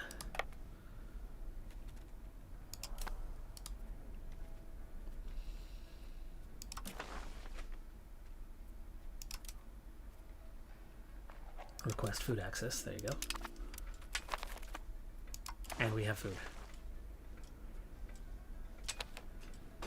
Excellent.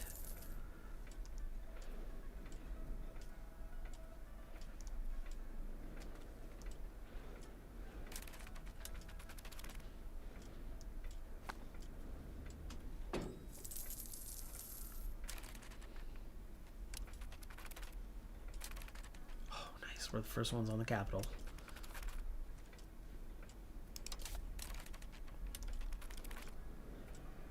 Come on, why are you not getting food? You should get food. Is there no food in the area? Maximum logistics distance. There should be local food. Okay, we're gonna have to pick a direction. Maybe up here. Go after the hordes. We need to win some fights.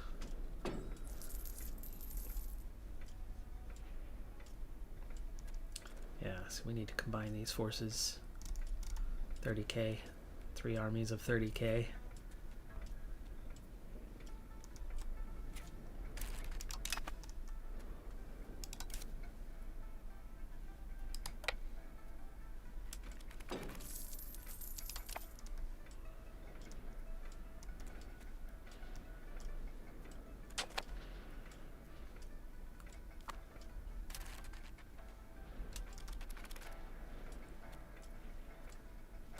I think after we get these first couple of castles, we sweep back around and head up this way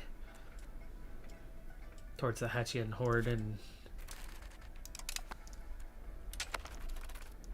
try to win some fights. Not towards Korea.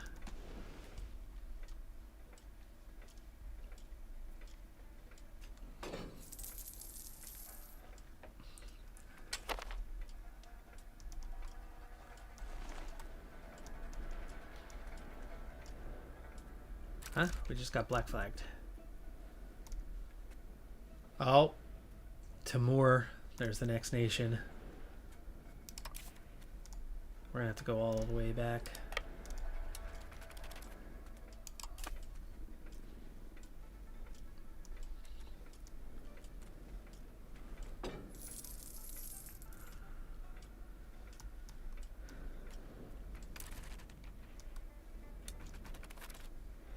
Well, that's happening fast at least. Siege progress on the capital's already at 0.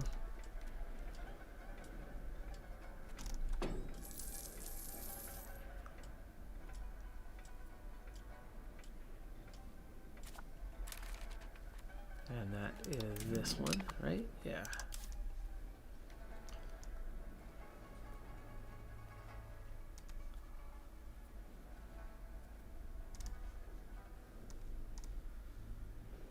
Let's see here. I'm trying to think who's going to be...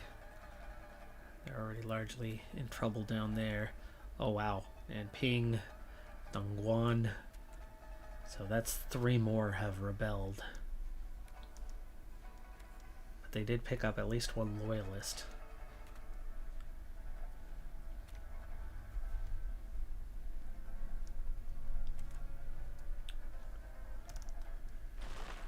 Oh, Lee also, right? So it looks like they've had 4 more. That's nearly everybody. It's nearly everybody. There is the best concentration, I think, of targets in the south anyway. Do I want you... Come back.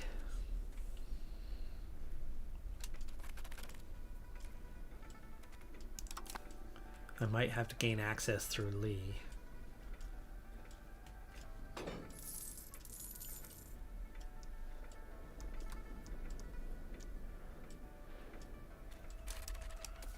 go ahead and merge.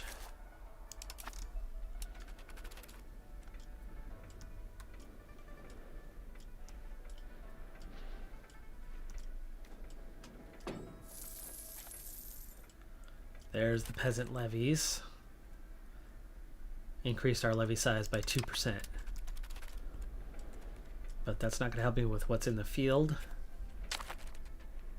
But that will make it faster and easier to call up new ones. Let me see, what do we have? There's develop, assimilate or convert. Is Wu our primary?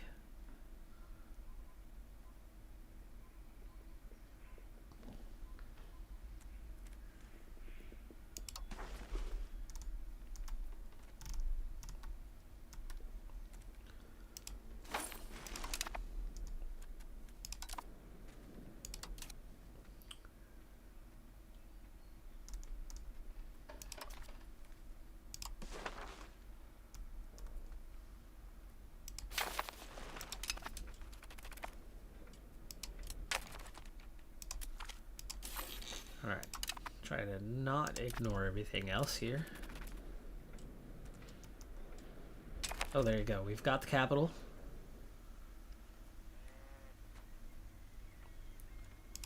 But we have 2% war score. We have food. Oh, we're running out of food. Alright. I'm going to begin the shift. Go take these.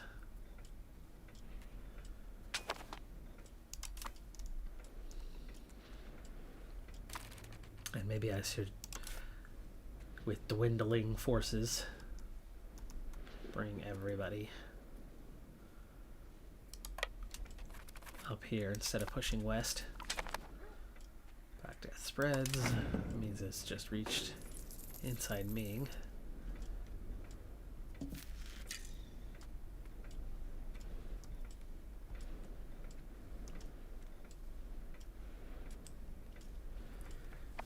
Mao's got a pretty healthy advantage on us, and it seems like everybody else is kind of in one. Yeah, Korea is the one we got to watch out for. There might be an option. Okay, that finishes that siege. We don't need to worry about the other sieges around us.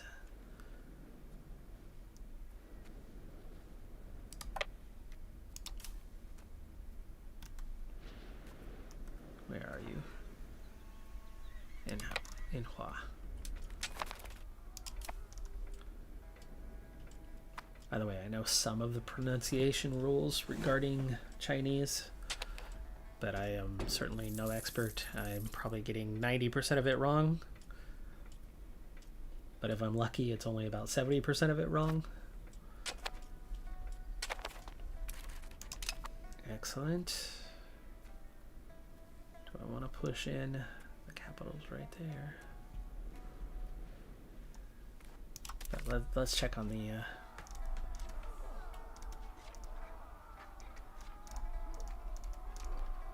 Did I miss something? Were you not right at the top of the list?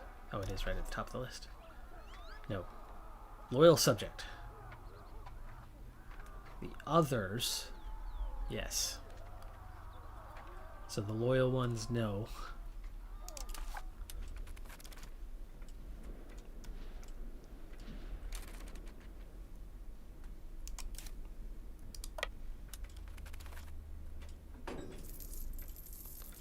Taking the attrition anyway. Okay. Hachiun, what I need to know is kind of how each nation is looking. Hachiun.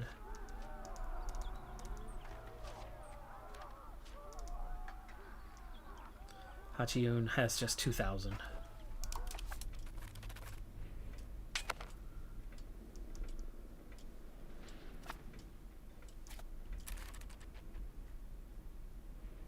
Oh, come on, I just walked into a trap. I just walked into a trap. Full stack wipe. Down here?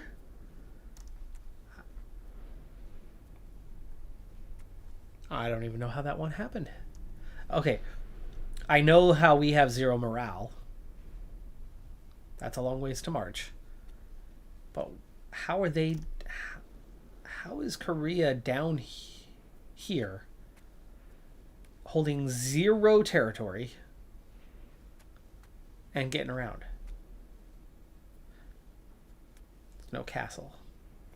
But I just don't understand how they have taken 0 territory. We just lost 20,000.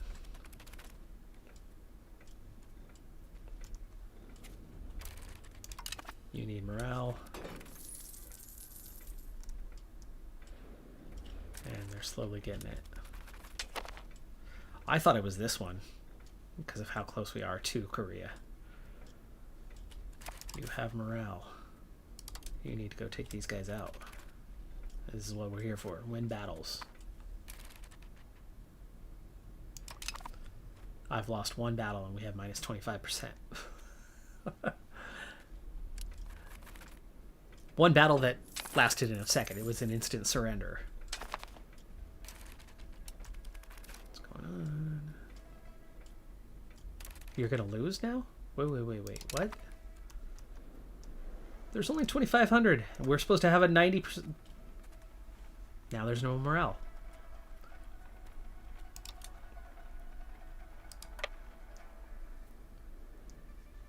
What in the world happened to your morale? They were almost done crossing and then all of a sudden it like reset.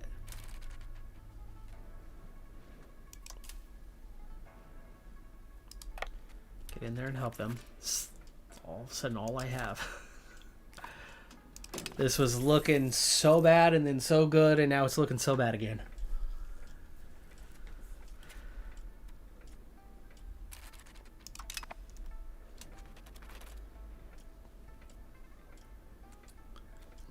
It's a food issue.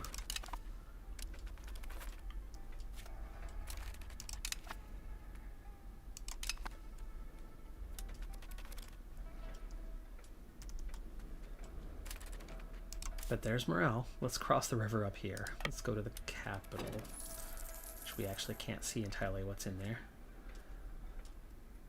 Yeah, look how fast the morale just tanks. Oh, now it's locked. If there's any fight in there, they're going to lose. They did! They lost to 2,000! They lost 100% of their morale in crossing a single territory.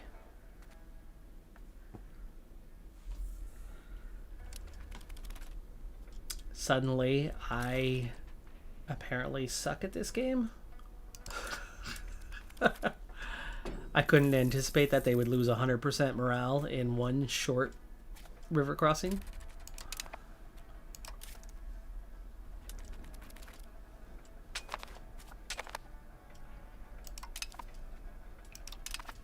And we have a son. We have an heir. We need to go around.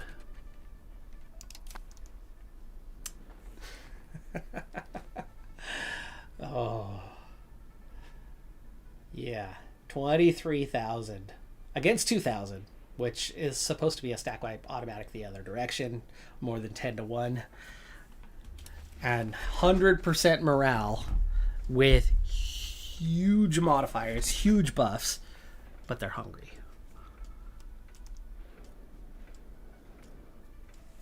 Here we go again.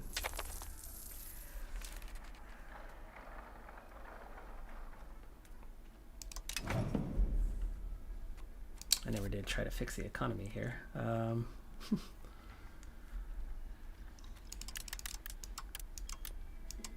Definitely turn that up a little bit. Oh, tax. Hey, taxes.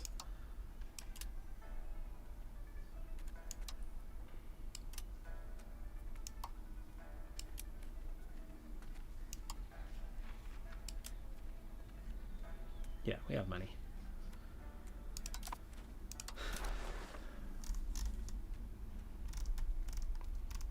I've completely blown it.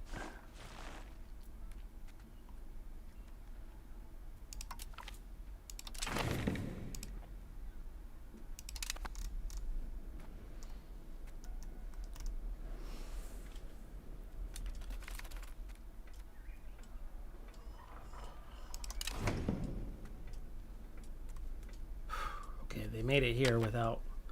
We're gonna have to go around.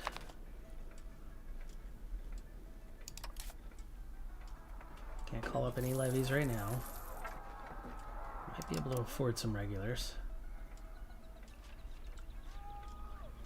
Cavalry is clearly the key to anything successful here.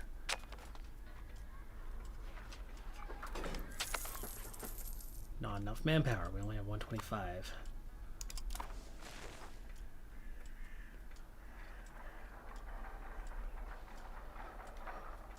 Move towards humanist.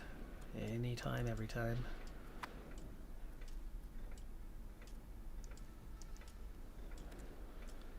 Absolutely crazy. That to me feels like a somewhat broken mechanic. 20,000 hungry are not going to fight well. But 20,000 hungry are not going to lose every single troop when you have a 10 to 1 advantage over the others without any actual fight. They're not going to instantly surrender just because they're hungry. Now, 200 hungry troops walking into a camp of 1,000, or 200 hungry troops walking into a camp of 200, they might surrender. But not a force that's 10 to 1 stronger than the other force.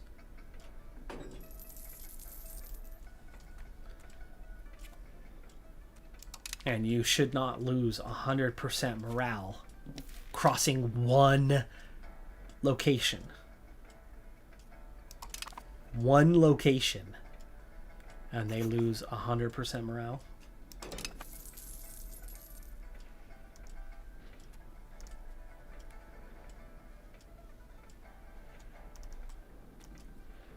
We just got black flagged. But that's the Kingdom of Mao. The Kingdom of Mao. Yuan barely exists anymore. And we're still against all of the... Wow. So Mao just took all of this land off of... Yep. We didn't make it. Mao did. We did not. Chen has also grown significantly, and we are a minor player.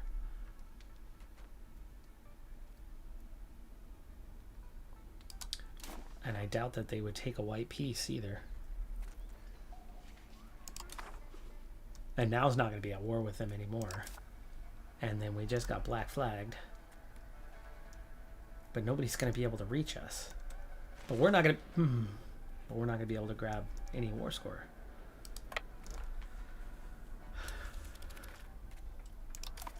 Yeah, we're fucked. I messed this up. It was messed up already, though. I mean, Mao had such a huge head start.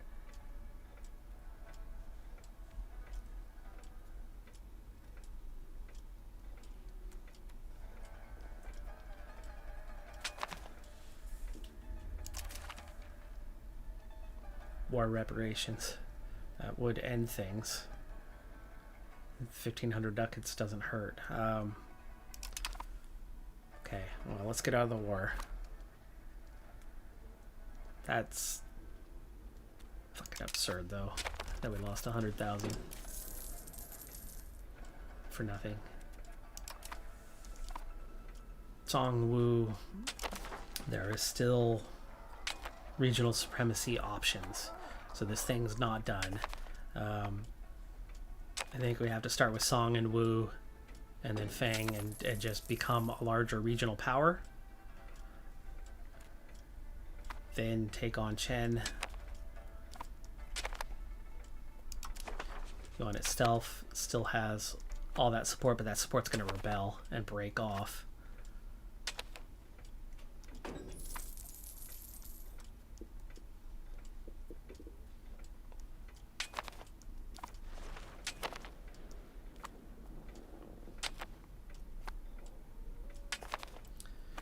We have some advantages. We have a lot of disadvantages now, though.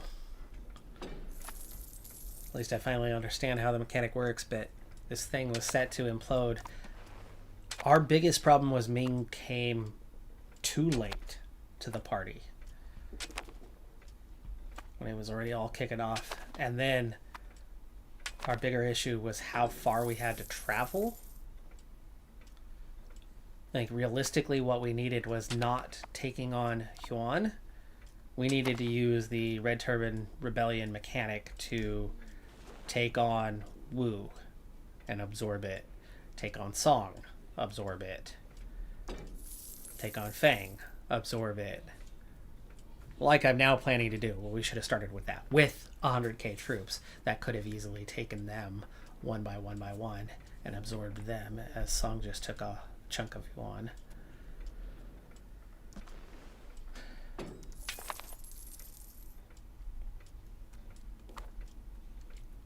Going after Yuan and having to march the way we did. Yeah, it's just backfired.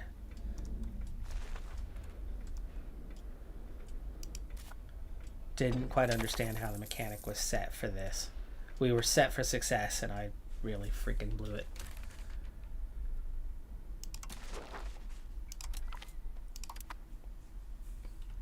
We'll see here shortly kind of what we have, because I think there's still an opportunity to move on this, and the rebellion's definitely not going to end. Chen, Yuan. I don't know. When Yuan ends, does it end? It looks like they're still at war with Chen.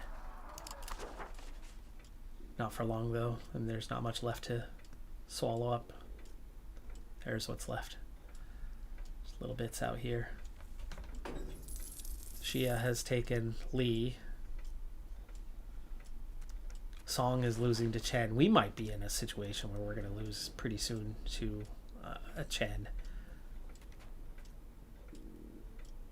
5 years of 20. Okay, that's the other thing. It's got to last 20 years. Oh, our kid's sickly. No.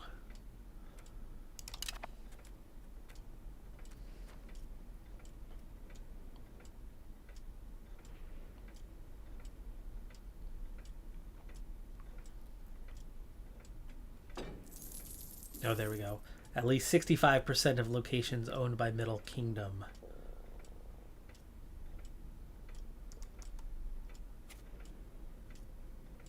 And then the other factors. Okay, a daughter is born. She might become the heir here soon. Wu is actively losing to Lao Yang. Maybe we need to attack Wu.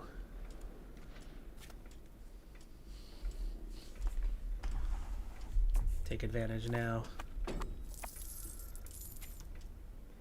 Not giving up yet. Not giving up yet, but that... Man, that backfired. Okay, Wu has what? They are a fair bit stronger. They have 18k strength, like, total.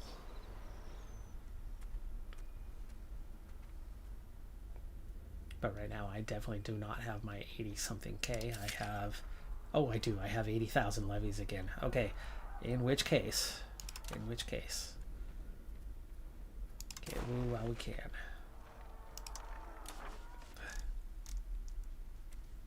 I can't. But we can take on Nanping.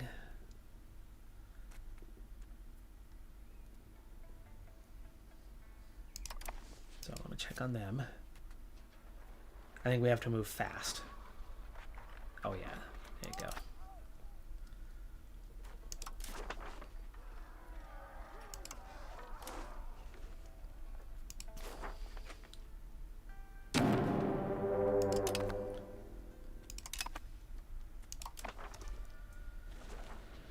All right, Chen.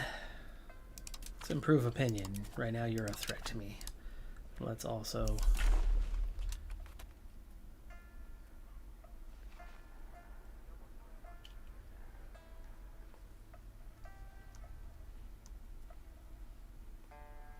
the other direction.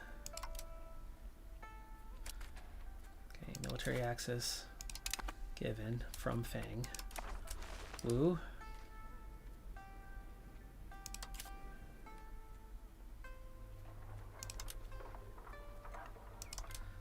We can pay for military access, good. Okay, let's call up the troops.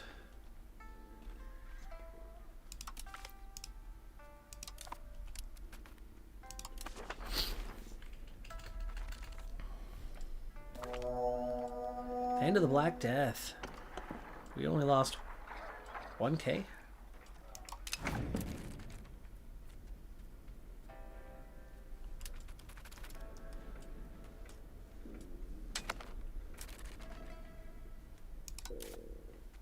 All right, 58k. They're going to be the ones to move with first. Let's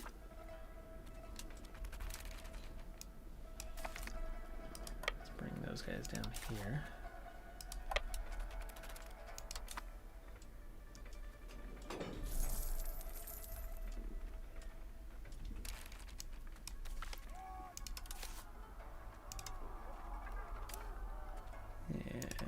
Second commander.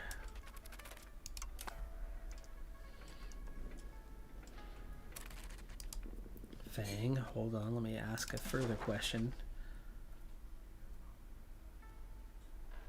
I need a diplomat. I'll have one in like 11 days.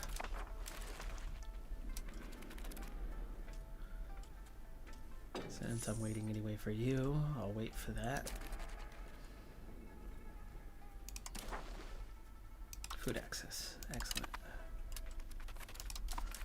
Got it. So we can move in.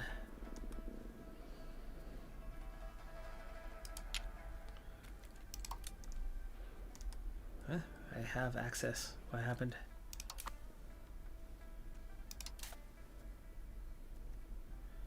We have access. What happened, Wu?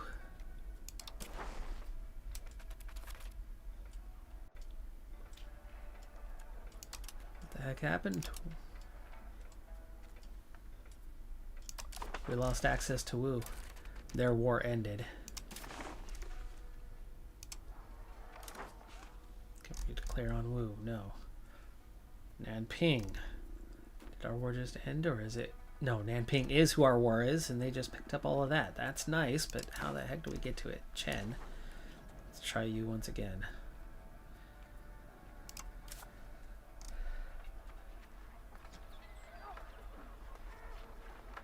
No diplomat. Gotta wait 4 months.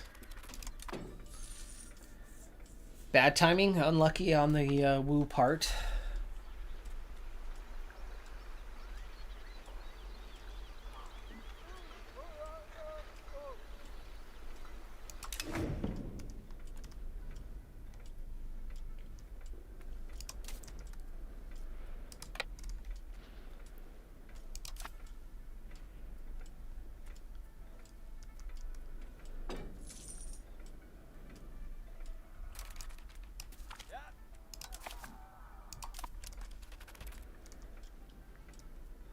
At least we're not taking attrition, as we're in our own borders for this.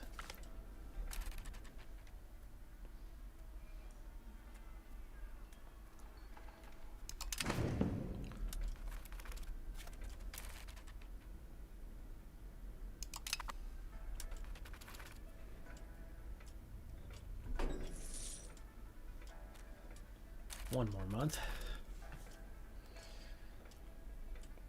At least we're getting 0.25. I could spend more on that, but we also don't have a ton.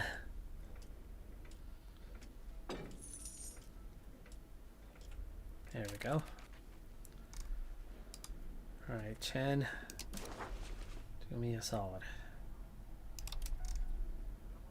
They will grant it. Off we go.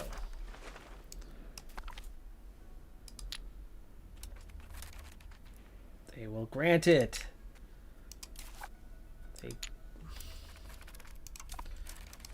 gave me military access.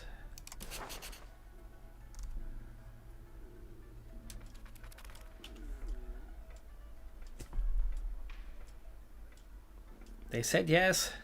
I just paid for...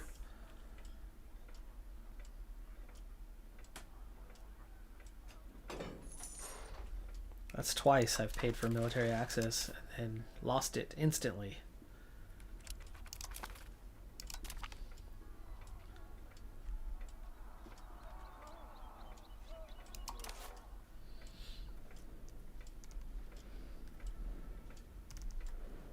Feng and Wu are now at war.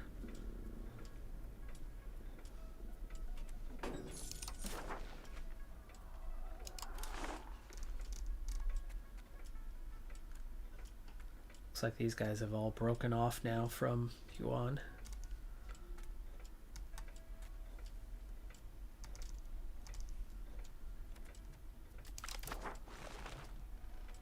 Our infant has fallen ill. This time around, let's go ahead and pay 100 ducats. Help him. No, he dies. Daughter takes over. She's the new heir. Oh, wait.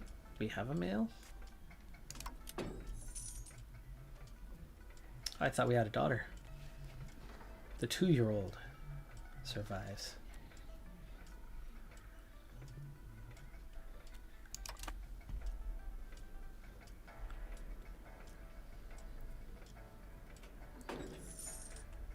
The situations are so dynamic that we get access and then it's gone the next day. And I'm looking behind the face cam, and it's just a constant flow of notes in China regarding Yuan just came back. So Mao just lost a bunch of Yuan.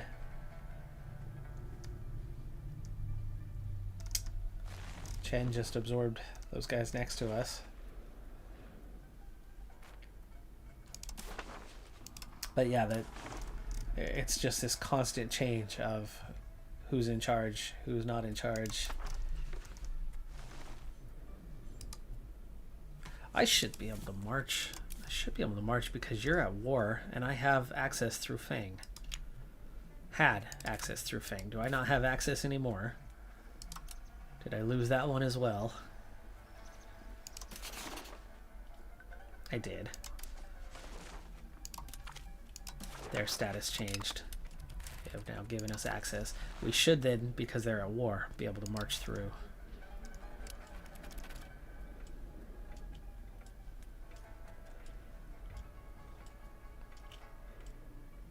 Nope, not letting me. Mao declared war upon us.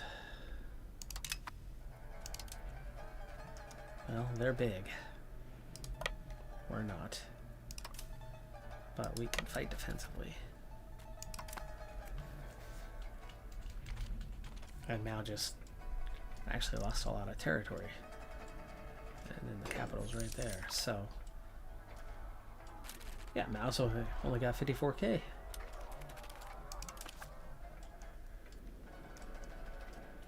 This could be good.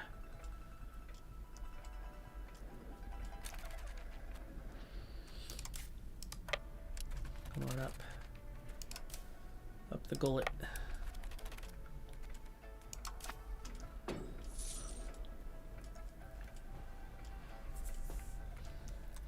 So, round one did not go well at all. Round two has started with access, no access, access, no access. They have 0 castles besides the capital. This is about their troop strength.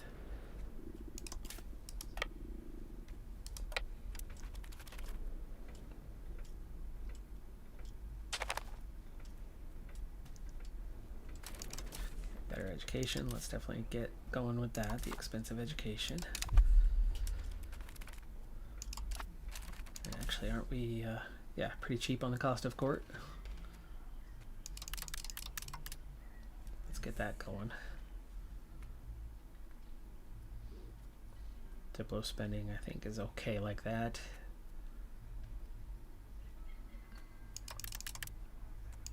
Tax.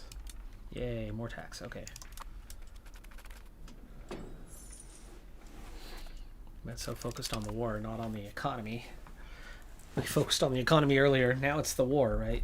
And somebody snuck around behind me? No. Who is that? That's Mao. That is Mao. Go here.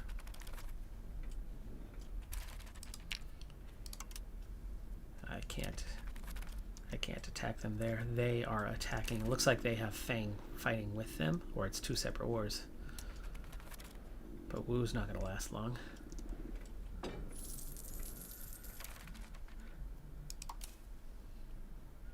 Good news, they only have 40k left. There's already 11k. We've already got that army covered. So, carefully, let's march in here. Start seizing territory.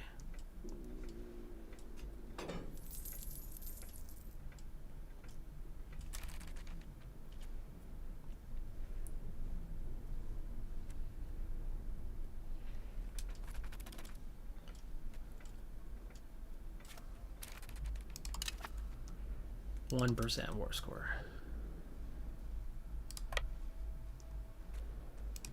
Okay, never mind that 11k army. Let's go get some support for the 50k. Fang has declared war. Okay. They got their little chunk of Wu, and they're like, okay, I'm coming for you. I think now, because these wars are going to be more about supremacy, less about taking land and more about fending off attackers. So get back into our lands.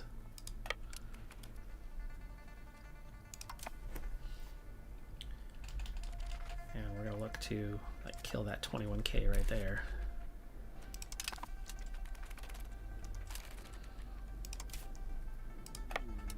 Cross over. Really want that 58k here for this, but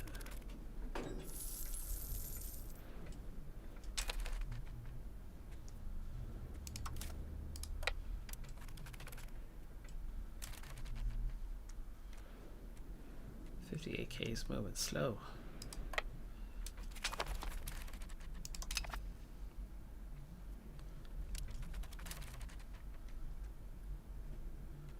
Well, hello. That 11K. Go ahead and march in on me. A son is born. Okay, we do want to take them out, but we do not have high morale right now. We can stop there.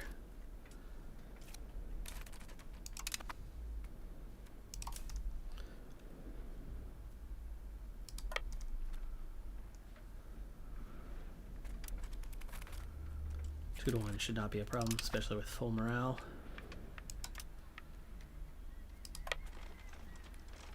And the crazy modifiers that we have. Should have. Find out about them here in a second.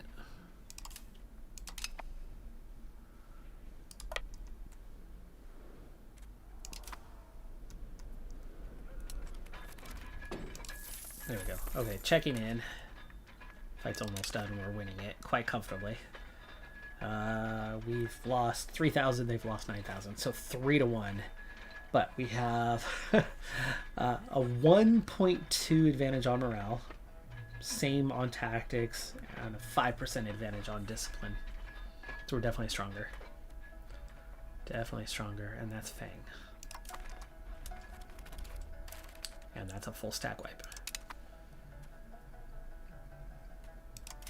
Okay. We will move to Guangdi.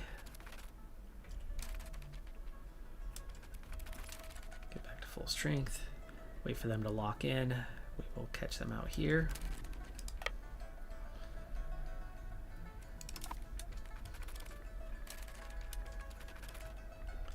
And stack wipe there. There's 11,000. There's 2,000. Let them get locked in. We'll catch them out again.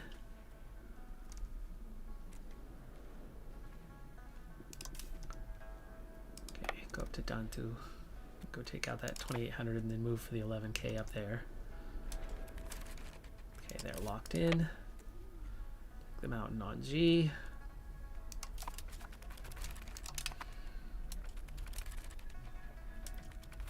Full stack wipe there. Surprised we even lost 500 against such a small force. Okay, still have an advantage, but it's not huge anymore. Let's see if we have more levies ready to call up. We do not. So we don't want to walk in with that one.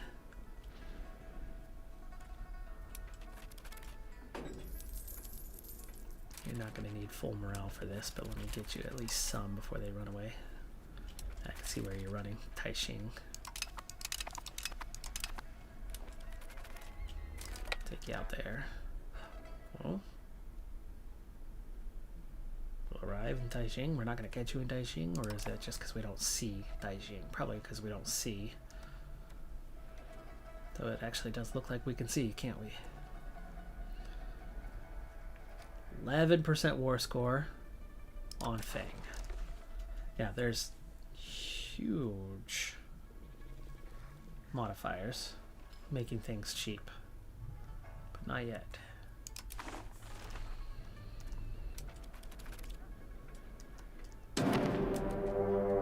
Chen, we are now at war with everyone. Everyone around us. You are not going to cross into Taixing in time? No, they're already escaping.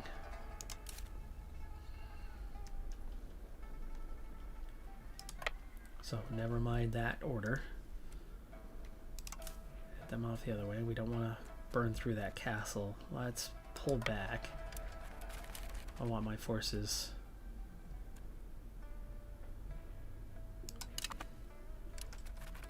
more united and neutral. I don't want a large force, small force thing. The large force hasn't been involved in any of the fighting. Okay, we've already lost sight of those two. They've run away.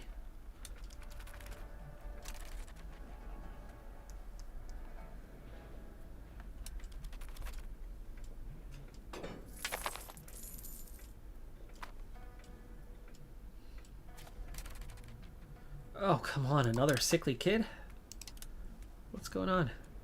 We have such brilliant parents And they keep having cyclic kits. Alright. I think that's our next target.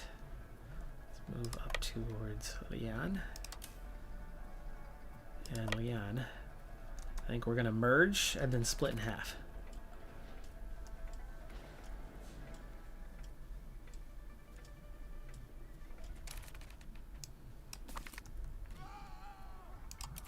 So merge.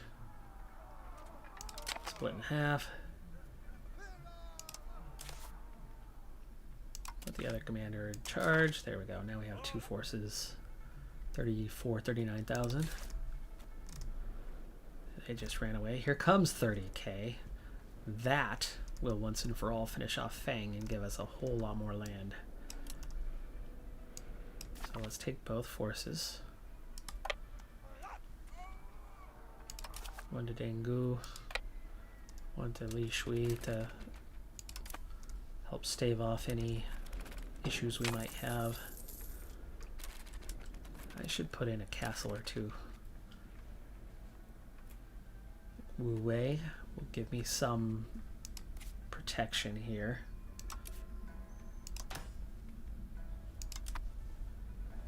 I already have Guangdi. That gives me at least a little triangle.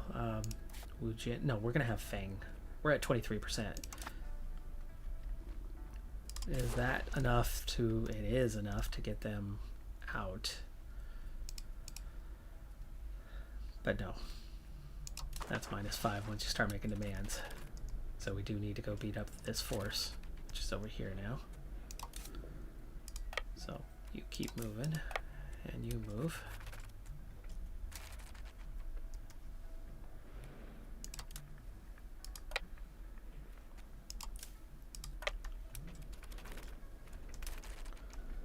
Okay, they've run away. In the meantime, come on down here. What I need to know, though, is Nanping has 15k. Mao has 70,000. They have grown in strength. Feng has 30,000 left. That's their entire reserve remaining, and we do want to get them out of the war as soon as possible. Can't take everybody at once. Chen's got 121,000. That's the big one to watch out for. So we have to be careful on how we approach these battles. Because here comes Chen.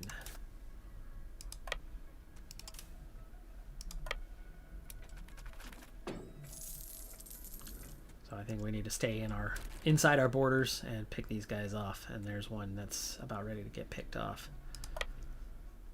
I'd like to finish off Feng. Just so you have one border we don't have to worry about, right?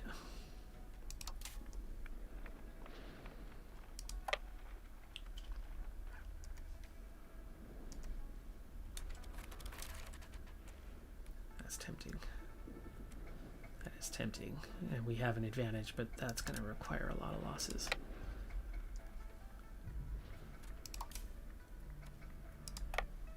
Let's straight for him.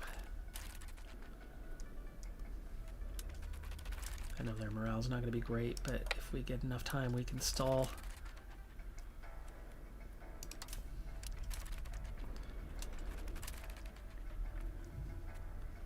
Okay, give me a few hours.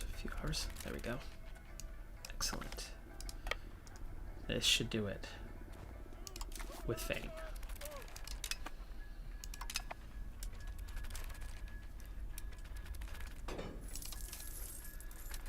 Attacker penalty is hurting. I'm losing more than they are, even though I have a 1.5 morale advantage. I'm taking bad rolls, topography, and river crossing.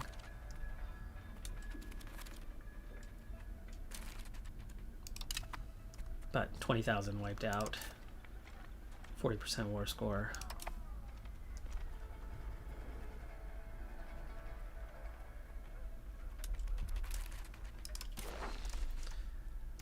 So let's do this thing. The cost is almost nothing. There's like minus 98% modifiers. So you really don't have to have that big of a war score to then just start sweeping through and claiming all or most of the land. And there's not really any antagonism either.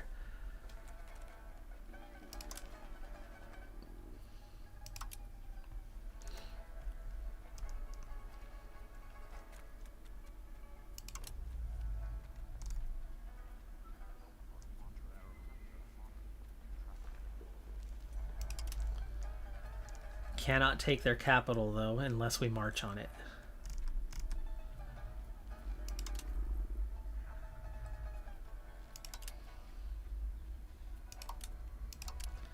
So now the question is, do we want to march on it? Because we have enough of a war score seemingly to wipe them out, and there is no castle on that capital. So 35,000, 12,000 are going to march down there. Can we slip past that? Yes, we can slip past that. Though it would be kind of dangerous, so let me pull in this way first.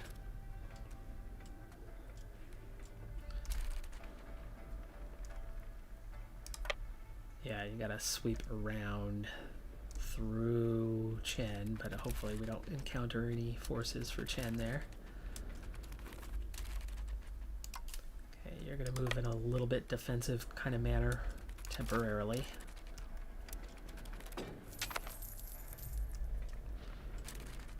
Through the forest.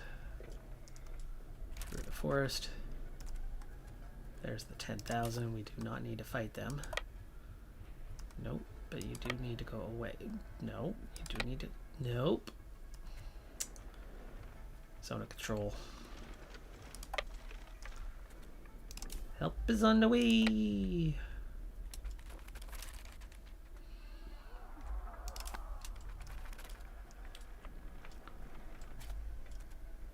Boy, I thought I paused. Okay, since you're here, go march on that capital so we can get the full extent. Meanwhile, I guess we're gonna take... Oh, that's not Chen. That's Chen. You're gonna head home.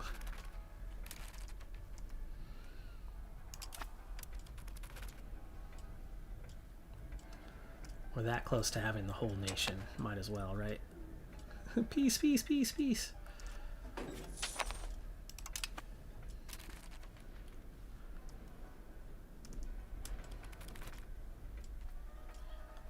Got it.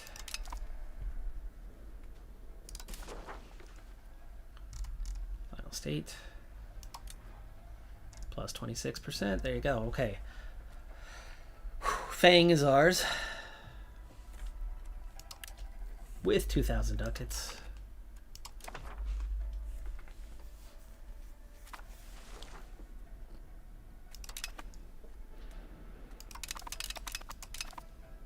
All right. That's good. That's good. Now, unfortunately, we wiped out most of their forces, so calling up levies is not going to be the easiest thing from here. But Nanping is right there. Nanping, what was your 15,000? That's their entire army. Take them, take this. Their capital is right there. So take them, take their capital, and then we acquire all of this land as well. That's the easy next target. Ignore these guys temporarily. Hopefully they're fighting each other as well. Okay, we're getting somewhere. You're getting somewhere. I want you to circle back around and fighting forces to the south for now. Go straight for them.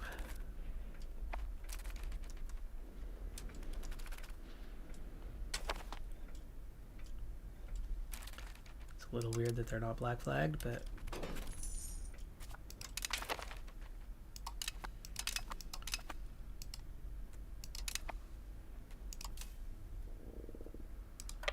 get you in there. No, not that way.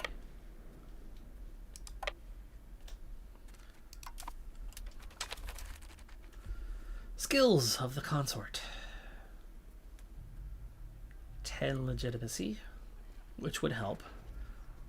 10 army tradition. That's the best thing we can do right now with what we're actively involved in. You lost track of them, so you just stopped. There they are.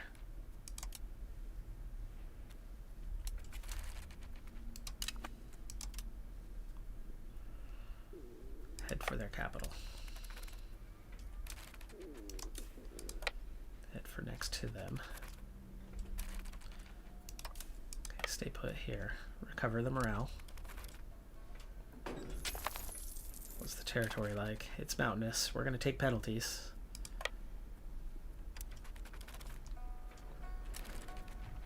They are not ready to jump in and help. We are going to have to be patient.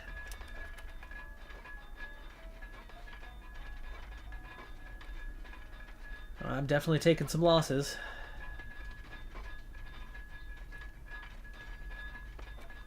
Morale, come on, give me some morale. Morale, where's your morale? A little bit more.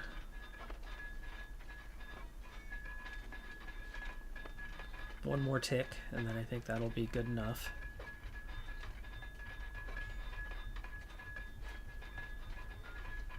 I looked away. I don't know if I saw another tick.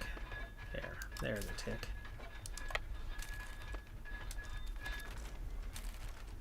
$10,000.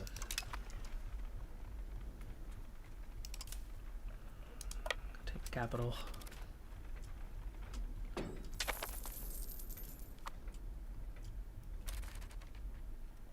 Might have to go pursue what's left of that force.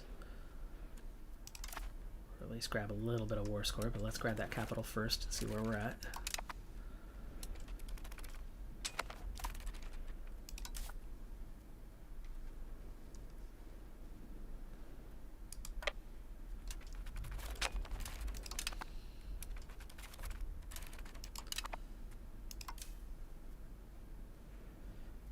Grab me a cheap +5, up to 29% with the capital.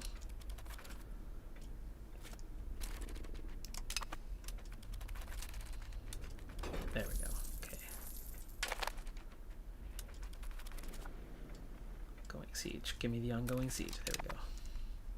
There, 45. Okay. That should do it.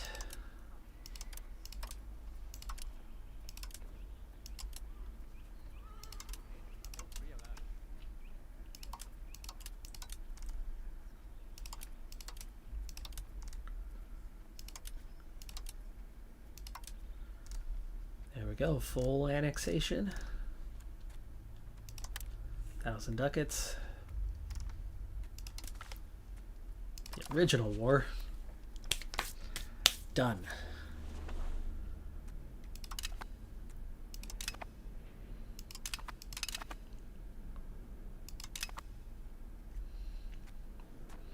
Okay, so we're down to 2 wars. It's Chen who is actively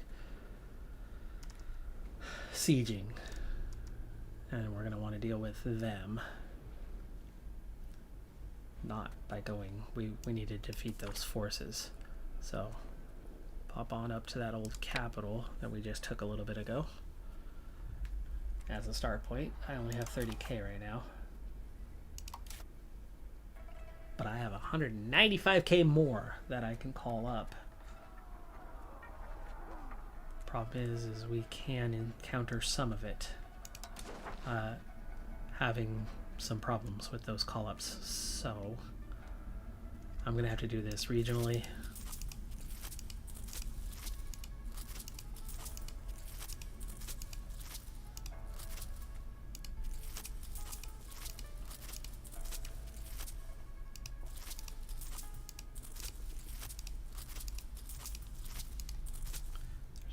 There's a lot up there. We'll call that up later. I need to amass a large enough force to be able to storm up there and clear all that out.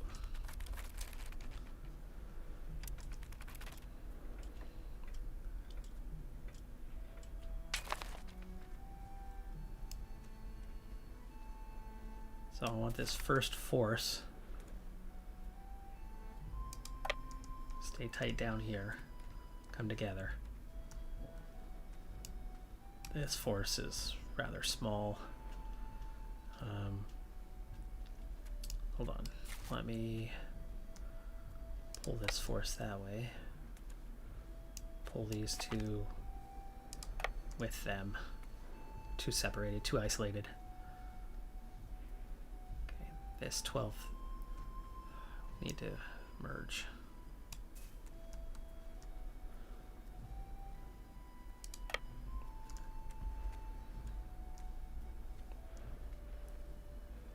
Whoa, here they come too. Here they come. We want our 17,000 to get healthy reinforcements.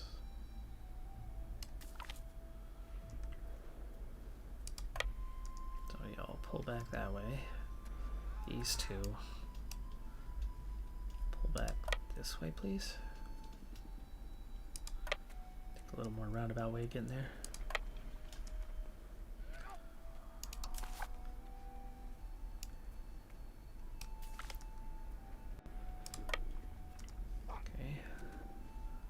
Back and merge there. We just picked up great power status and number 11.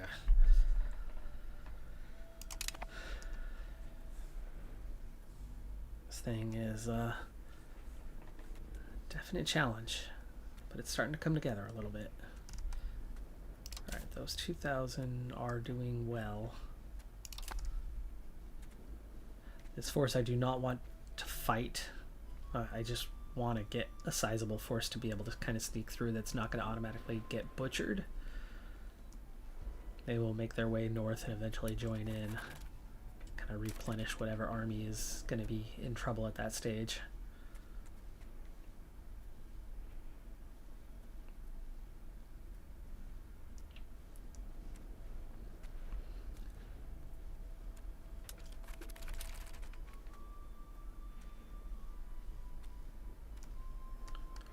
Okay, we're getting somewhere. They've got reinforcements again. They got 11k. If we can take on those two armies with two larger armies, you're on your way. War score is going to start to tip. Our minus 11 is through occupations. There's been no battles with either. Just really hope that they're at war with each other too and not just me. Land-wise, Chen's the one you want to take on first.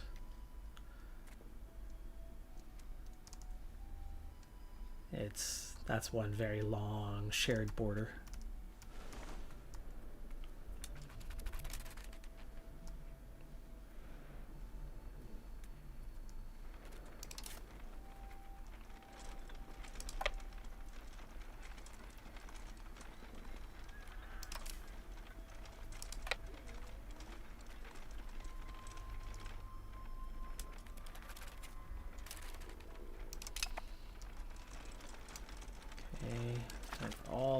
To go join them. They all have decent morale. We're going to move in and surprise. Give you a commander.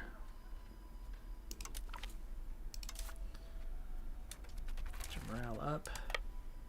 I want you to move this direct way to support if they move in.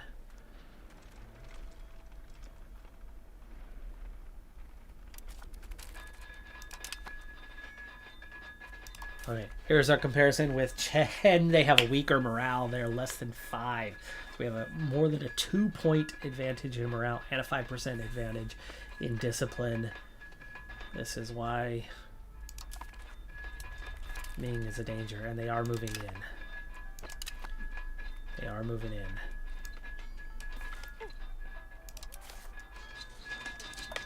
So those 11k are going to move in and support. 27k will move in and support. These guys will be dealt with. Those 15k, we've got it. It would have been nice if it was 2 separate battles, but we'll take 1 battle. Yeah, we're already up 2 to 1 on them. We got it. Ooh, hello, hello. My flanks were falling fast.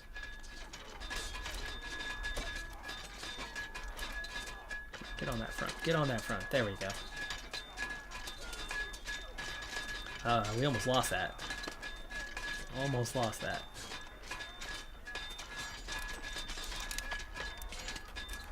I need to go check in on... That's one. We've got that battle sorted out. Merge.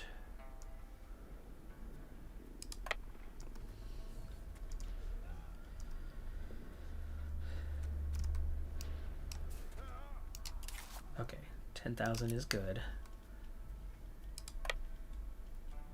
March around. There seems to be nothing happening right now.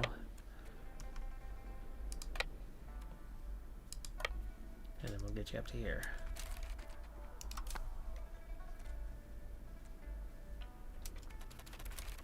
They have more help trying to come. 24,000 lost. We did lose 12,000 though. And those groups are, those two anyway, are ready to merge. We're going to stay put there. I think they had forces marching towards us. I want to recover that morale.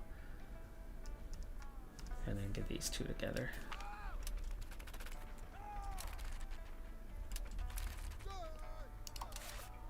30,000 versus 20,000 with support.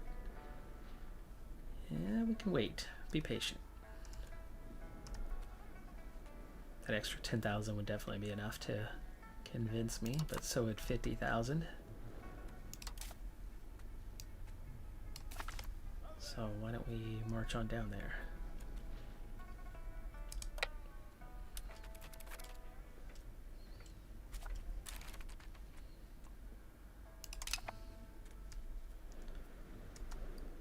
Yeah, we'll catch out that 18,000 with the 50, and then the 30 will go after the 14.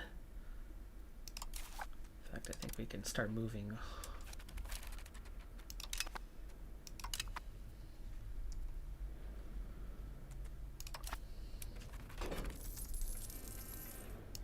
And they're starting to split up. 27 after 7,000, 25 after 11,000. They're already locked in. So that fight's inevitable. The 9,000 doing okay on their march to join in. I want to keep my forces centralized and then just wipe, wipe, wipe, wipe, wipe. We've already got the war score towards -11.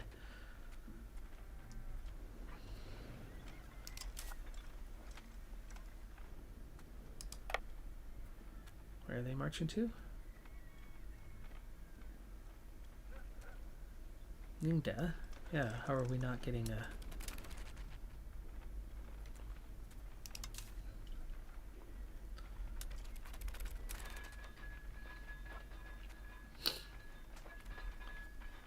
Oh, 30,000 found 10. Okay. And we're about to get in on these guys. We're also about to retake Shanghai, and I think that's probably an okay thing.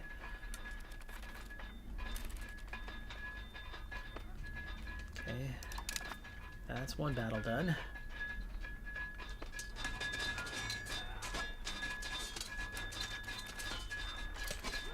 And we do have support inbound.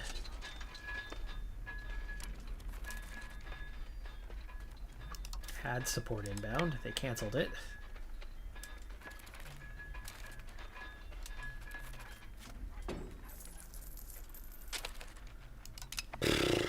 Battle lost. What?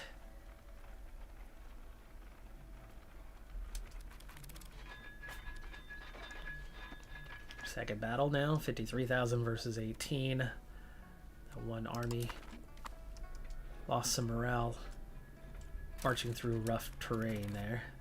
Their center's fallen. They got more help.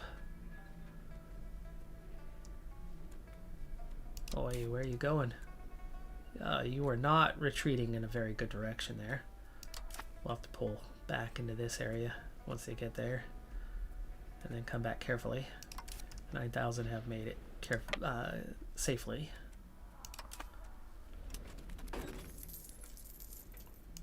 guys are low on morale. A lot have retreated. They're going to lose. They are going to lose.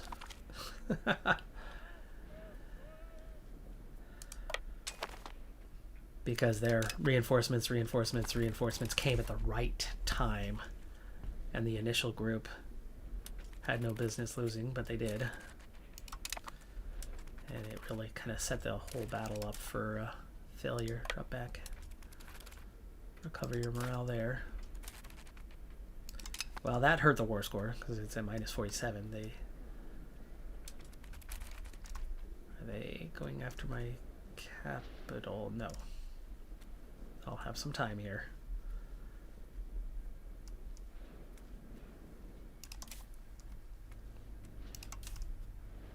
All right, stay here.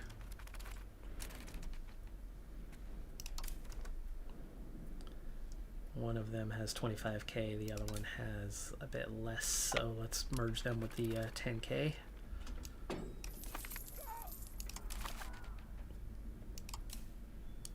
Let's bring you back up here with them. That's 50k. The 18k is going to start its recovery. It could absolutely take a 2300 stack.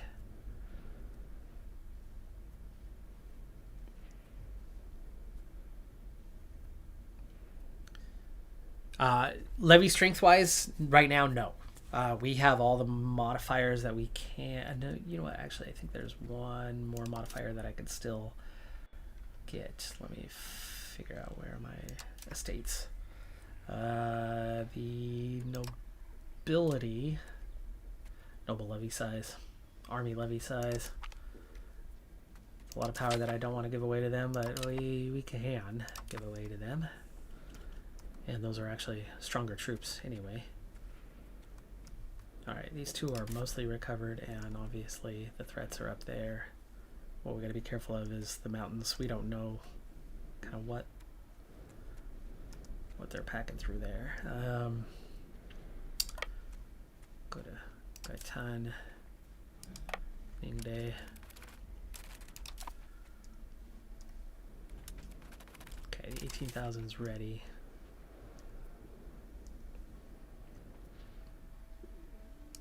Back forward a little bit. I want to carefully get them back down to join these guys, bring them all in together, and then we have 130k more levies that we can call up. Right, that's right. There you go. Big force there, ready to go. All right, take that group first.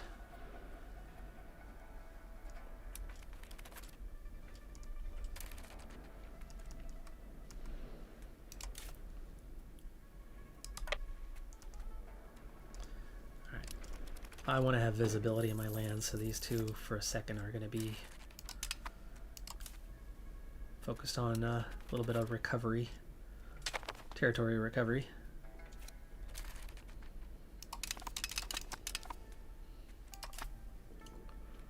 Sweet. All right, you're going to go join the 33,000. Give you a nice big force.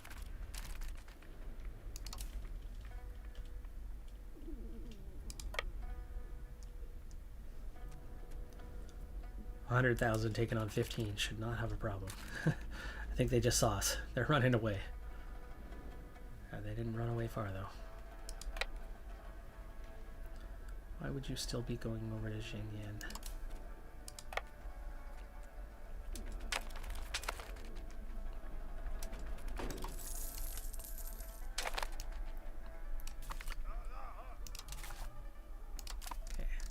Now this is why I hate splitting up forces, because you don't see what's going on at one side and things just happen. So should have all of that territory back here real soon. I'm not going to worry about Nanping at the moment. We need to move north. You're gonna cross over, go through the valley, and then we'll go retake that. All right. They've got that 15,000. Ooh, buddy. Stack wipe. Okay, the 10,000 are running away, but there's 20,000 nearby, so how do we want to do this? 17,000 for Mao. We're only at minus 2%.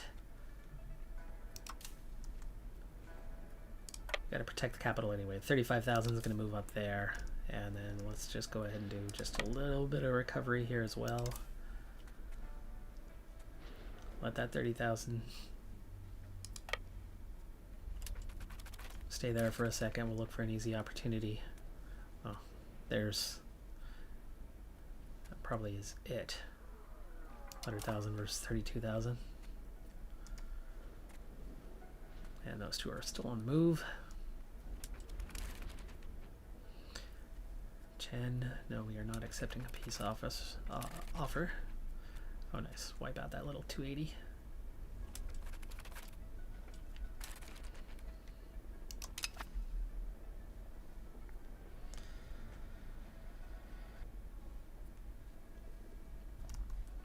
Okay, there is space between us. Go to Anji.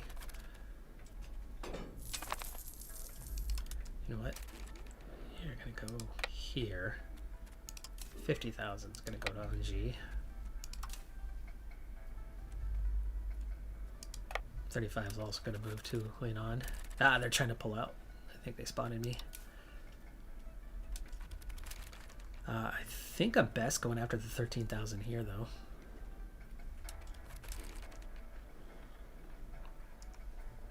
Let the first group escape. Council. Capital. Back the war effort. Reinforcement speed. War exhaustion? Yes. Is there anything else related to that that's going to be useful? Yeah, we don't need exclusive hunting rights.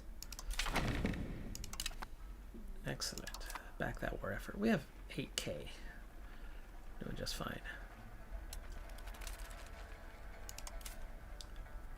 Alright. We saw a group moving here. We're going to try to catch them out. Then head in. Let them get their morale back up. And now they're going to move in.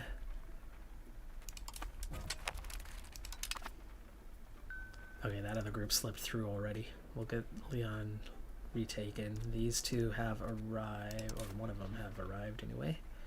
The other one's still moving up. Which one? Xinhua. Yeah, we know that they don't have a lot more in forces, so yeah, go ahead and push on up there.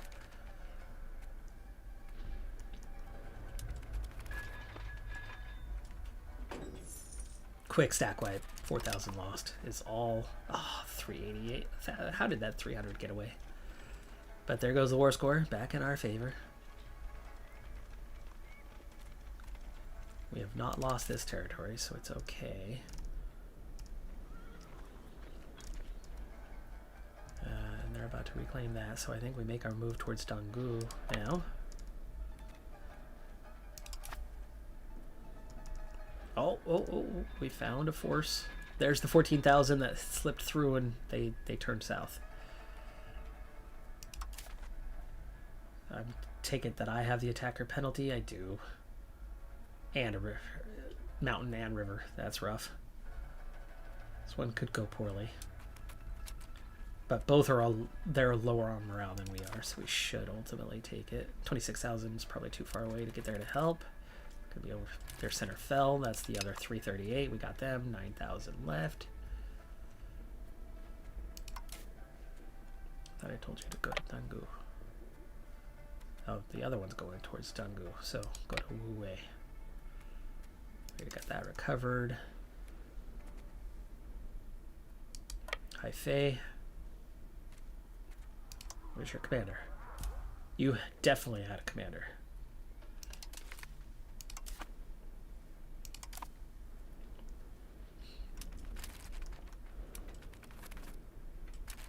I've lost one flank, but they've lost two flanks. They've got 3,000 left and almost no morale. There you go. 15,000 lost.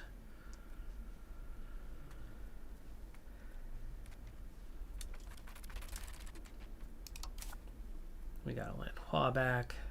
The town should go automatically. Not a regional capital. So we're going to move into their territory just a little bit. The war score is now just -7. Let's go. Let's go. Mao. 62,000 to our 200k. Chen. Only 5k left. Only 5k left. Chen, where's your capital? It's up here somewhere, isn't it?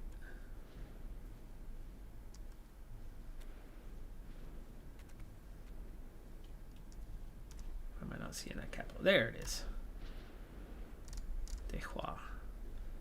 Right down the river. We're going to want to move that direction, take that capital. These guys are going to deal with Mao, though.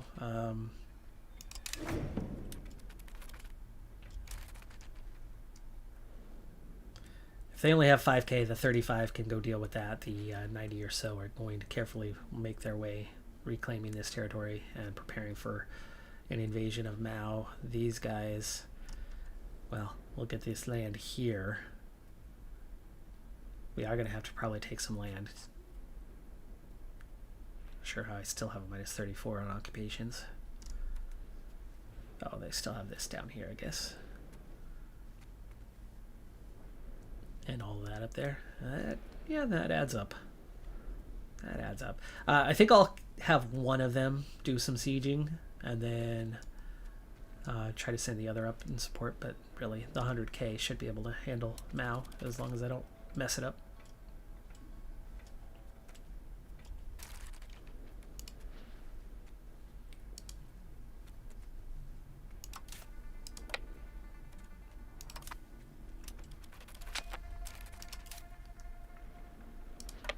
Nope, that's town. That should not be... Just gotta get up to there. Yeah, now it's 6% war score. 12% war score.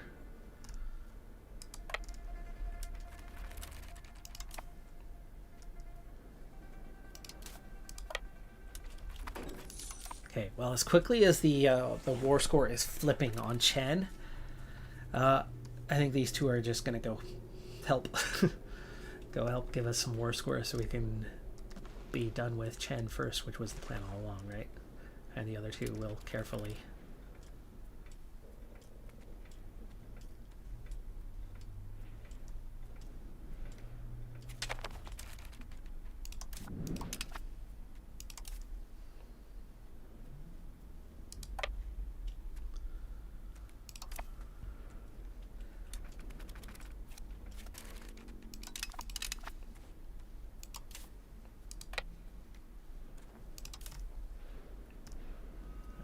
Are you Donglu? Yeah, that one.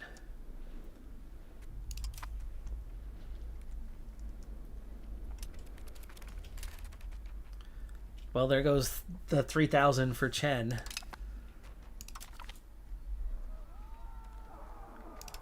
They are almost wiped out. Almost wiped out. Now that 35,000 is pretty close up here, so... Oh, there they are.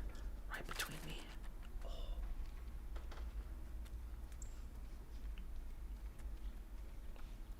200 ducats is not worth it. We'll keep the buffer.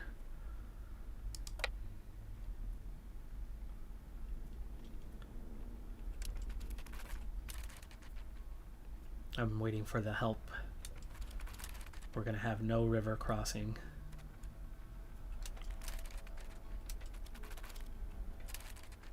Now they're running.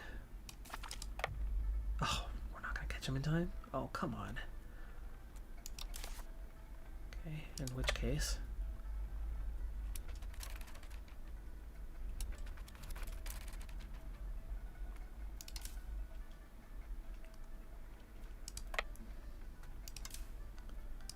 Alright, let him go. Take back these last two.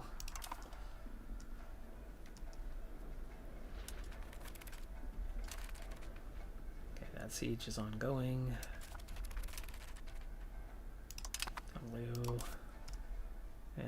to the capital.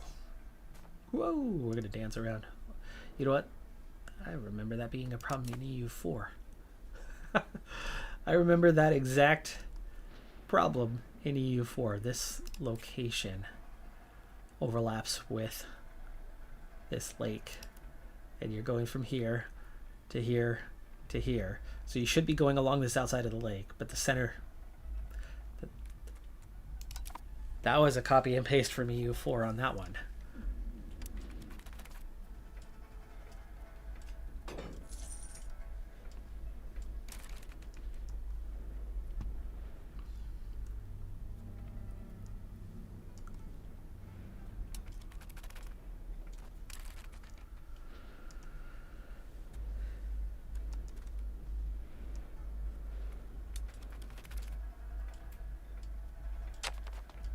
There we go, onto the capital, and at 32%.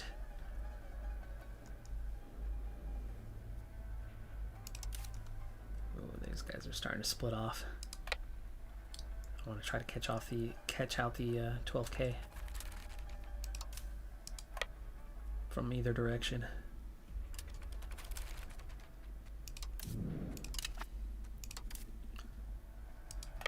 $688 moving south. Not worried about that anymore.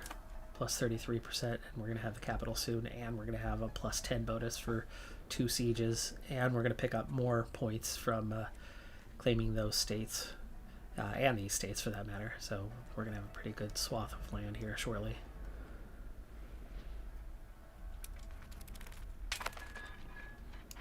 Okay, they are moving in.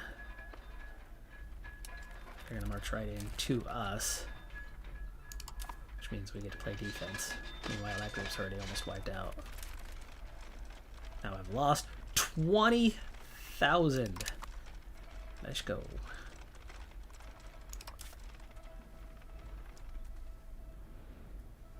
Now, do we want to chase down the other 22,000? Plus 11. Down to 41,000. That's half. That's half their forces.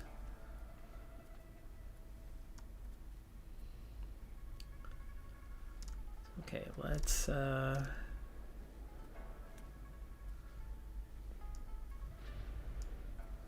out where's that capital. Mouse should be up here. It is. Let's take the fight up there. Those 22,000 are not a danger to me.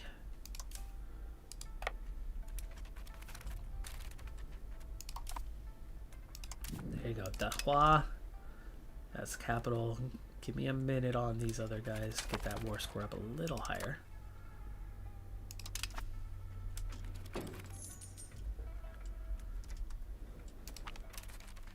Rotten Burrows.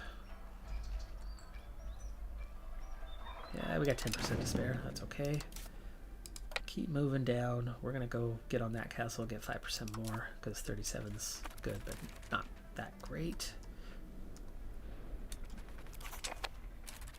-3 war exhaustion, down to 0. Beautiful. And they are at war with each other.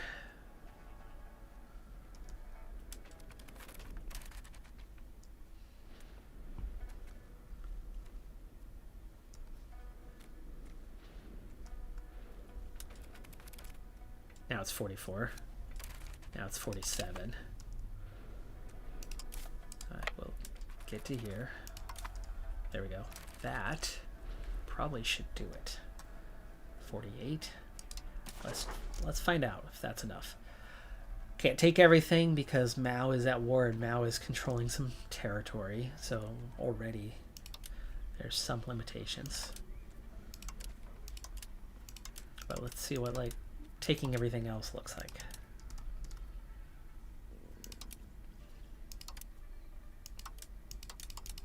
Okay, can't get that one.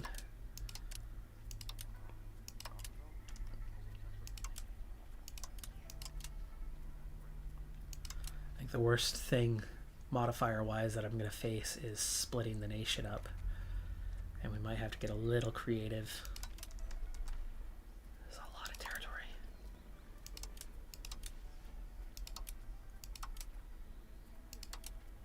And no antagonism. 8.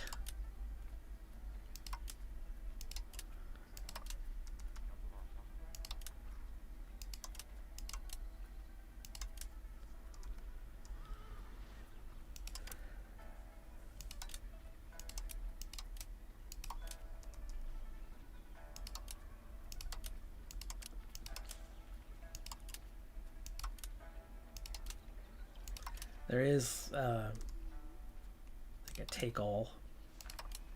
You get less out of the take all compared to clicking them one by one.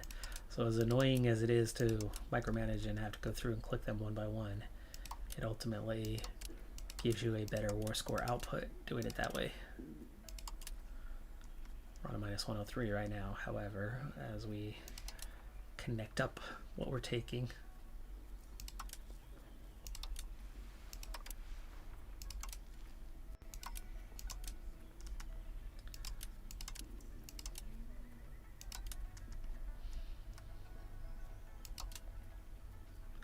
There's a lot more states that it's not letting me take, though, than I expected.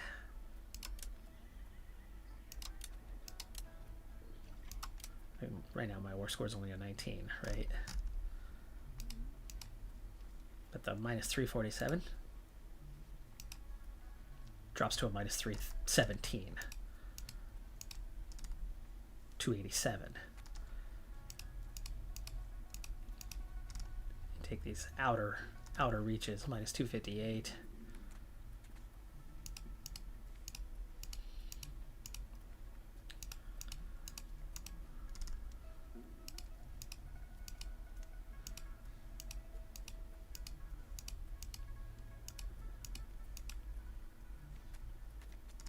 Yeah, see, it's getting better.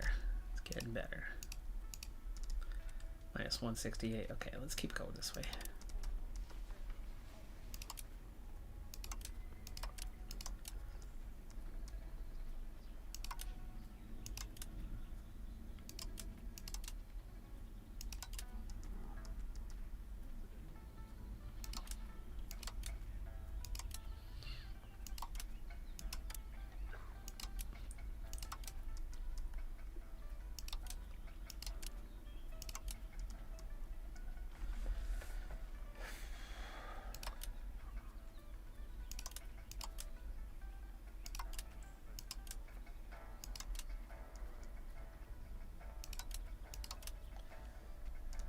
Right now it's getting ugly with a minus 355. Let's try to start cleaning that up because I'm not sure we're going to get everything in one war here.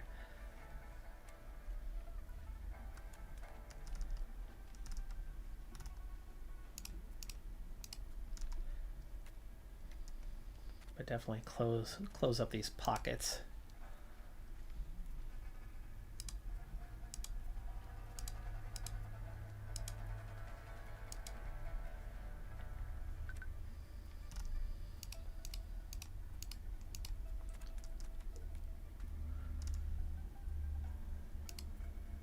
Nope, that's still going to leave a pocket right there.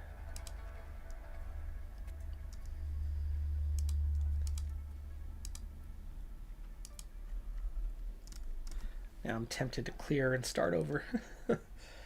Woo. This is a problem. It's a good problem. It's a very good problem. We're poised to take an absolute ton of land here, but.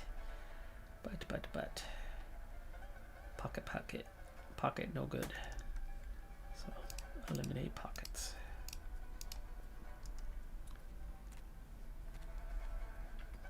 I think if anything, I need to pull back on what's up here and let it be reconnected.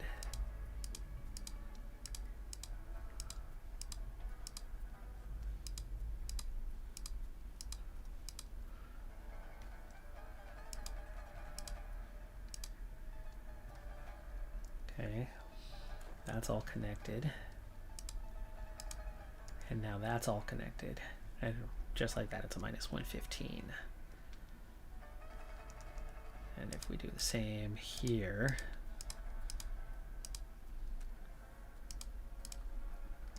minus 85. Okay, that is all connected. What is not is these pockets down here. So try to close up these 4 pockets as best we can.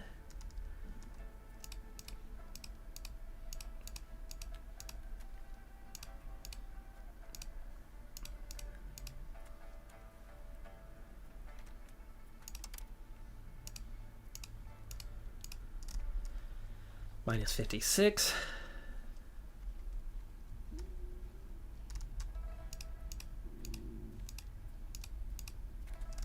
minus 26. Now we're close.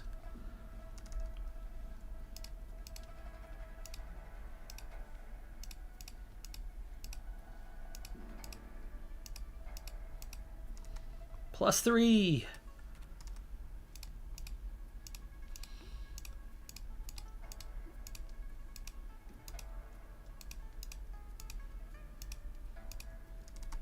Plus 32. Closing the pockets. Once we have it down to the final pocket, then we'll see how much more we can take.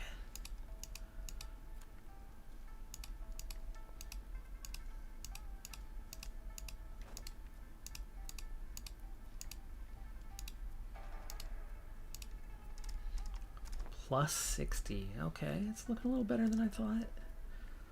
A little better. We can absolutely take all of this.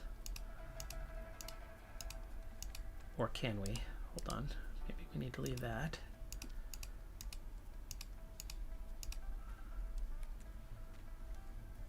Yeah, plus 60. Okay. Now, they definitely don't need that state.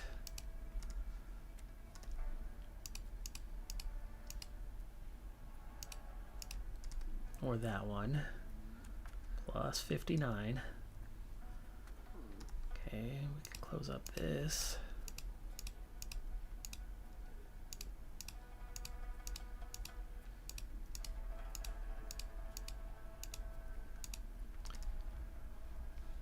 Okay, we can close up this.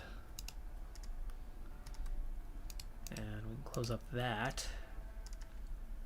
But we can't take any of this.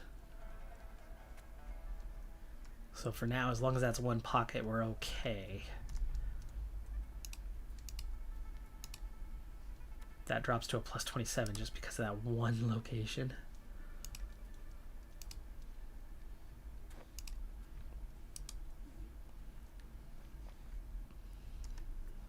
Do I, hold on, I have an idea.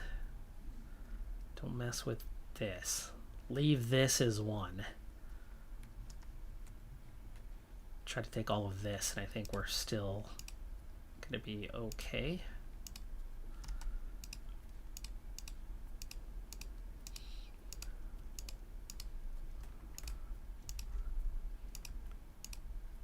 And Mao's gonna almost certainly finish that off right away. So then you just take it off of Mao in that war, right? So for now, looks like we are okay doing it this way. Ultimately having two pockets left.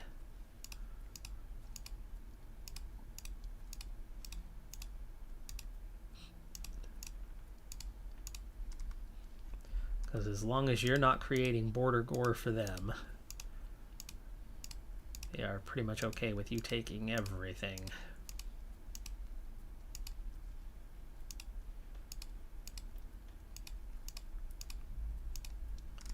Yeah, plus 24. Pocket 1, pocket 2. I don't think I can take any of those. I cannot. All right, plus 24 left. Grab 4,000 ducats. 51 antagonism is all, and I'm sure that's mostly to them, because they're still going to exist. Yeah, 51's nothing. We're fine. We're fine. Freaked it out as it's trying to calculate it. Please don't crash the game. Kathmandu, first one to show up, 1.9. All right, let's do this.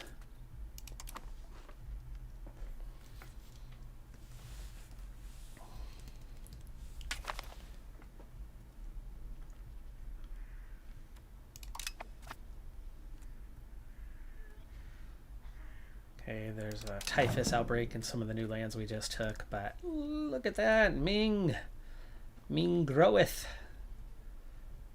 And Mao is pretty big, except for they did give up a good amount of land to Yuan. We're already plus 14. There's the forces. Chen's going to cease to exist in a second. That's just going to be part of Mao. More to take there. Whoo, buddy. This is This is going well. And I bet you if we were... Okay, Lao Yang, Yuan, we can take those guys on. So this is getting awfully close. But how close are we getting towards... we're at 50. We have 50%. So sooner rather than later, we are going to trigger at least that part. Oh, but Age of Discovery is a long ways off. Oh, at least one of. So that would be the one. And it needs to be 20 years. It still has to be greater than 20 years, so it will continue for 10 more years. So we can get after the other still. Okay. Okay. Nice. Good to know. Good to know. We got 10 years to go. And we are absolutely rocking it right now. All right, folks, so we find ourselves in the midst of, well, something that started really poorly for me in two ways, right? One, Ming got such a late entry into the Red Turban Rebellion that I was afraid we were going to miss out. And then I rushed into Yuan with forces that couldn't be there. And then we lost 90% of our initial levies in an absolute blunder of a situation. But we turned around, we fixed that, we recovered that, we got ourselves back on track and started absorbing our neighbors one by one, which is what we should have done in the first place. Didn't know how the mechanic works particularly well. I knew some of the mechanic, but not enough of it. And so I put myself in a bad situation. And then we ended up trying to go on the offensive with one small nation who then absorbed somebody else, and then we couldn't get access, and then we were stuck, and then they decided to come after us. And one by one, they were declaring war on us. And that opened the floodgates, and one by one, we started taking them out. The largest player was Chen, and we pretty much just finished wiping them out completely, and we have 28 million pops. There was 83 million in Yuan. We have not recovered to that, but we are well on our way. Also, with Mao, right, the last current war, they're already down to 41,000. We're up to 360,000 potential. And there's their 41,000, or at least almost all of it.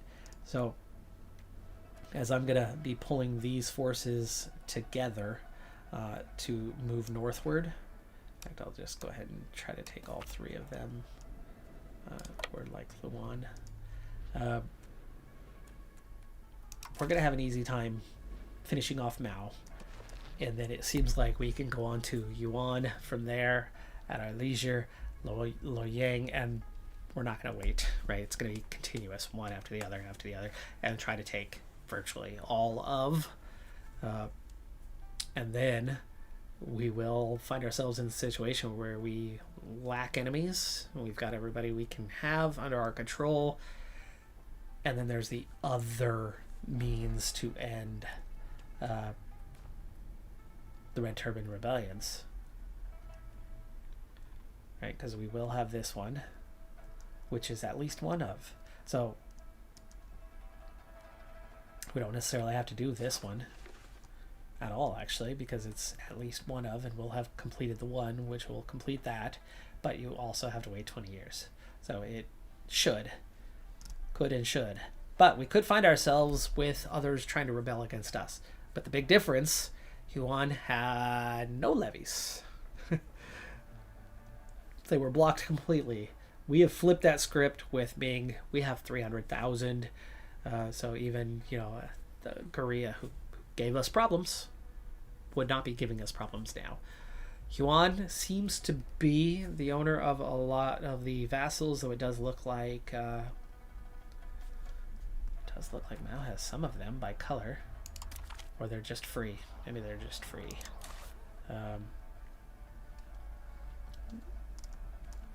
Hard to tell. There's only so many shades of green, right?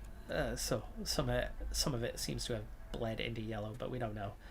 But we could be very much on our way to reclaiming all of it, which definitely was the primary goal of the playthrough, was to come out the other side, of the Red Turban Rebellion on top. And we very much look like that is where we are headed.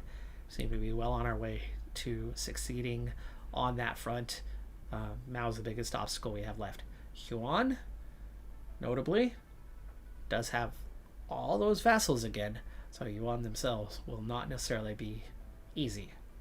So we are going to have our hands full dealing with that one. But with 300,000, we should be able to play smart and beat them and not rush far over land.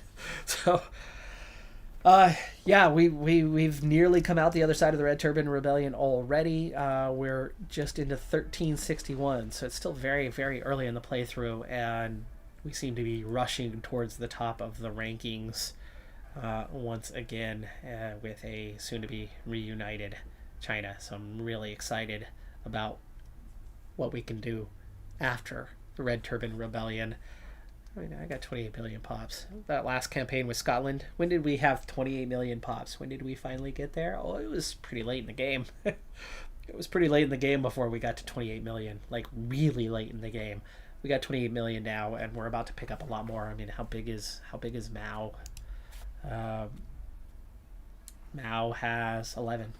Mao has 11 million, and they're about to pick up Chen, who... I don't know. I don't think they still have 25 million. I think that is not recalculated yet. I think probably turn of the month we would see what that would look like. But anyway. Wow. Wow. I really thought I screwed it up, but we've come out the right side of this thing. We are looking like we are going to be the victors of the Red Turban Rebellion at this stage. It looks pretty dang certain. Unless I really, really screwed up. But that 40k army is the biggest obstacle we have left. And then Korea's forces, well, it's Yuan's forces are, well, they only have 4 million for one thing.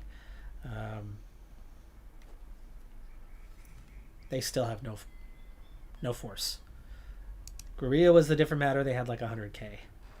Had. They seem to have nothing now, other than 2 million pops. So yeah, it does appear that we've built the type of force to win, to be in control. And yeah, I'm happy. I was freaking out. I'm good. Agrolight, I totally forgot. Vacation was fantastic. Boston, awesome. It was hot, it was humid. Got over that after a couple of days. Went to a game at Fenway. Went to a Thorns game down in Providence. Saw 5 states while I was there. It was awesome, and I hadn't been to any of the 5 prior, so that checked 5 more states off. I'm close to 40 of the 50 states now that I've been to, so that really brought my list up a lot. So it was good. And Cosmo traveled incredibly well. Like, the plane, 6 hours on the plane each way, no problem. Driving long distances for 2 days, going about the city in the heat, no problem. He was awesome. Such a trooper. Anyway, thanks for being here. I will definitely be back Wednesday. That's the regular stream day, though I do often pick up extra days here and there for little bonus shorter streams. And I don't know if I have any coming. Probably not this week. I have a very busy rest of week, and track season's about to start, so that's part of my busyness. But I don't know how much free time I'll have in the coming weeks. I also just started a 3rd series, so it might be a once a week for a little while here. I'm Decathlon Gamer. Like, comment, subscribe. I'll see you next time. Have a good one. Be safe out there. Bye for now.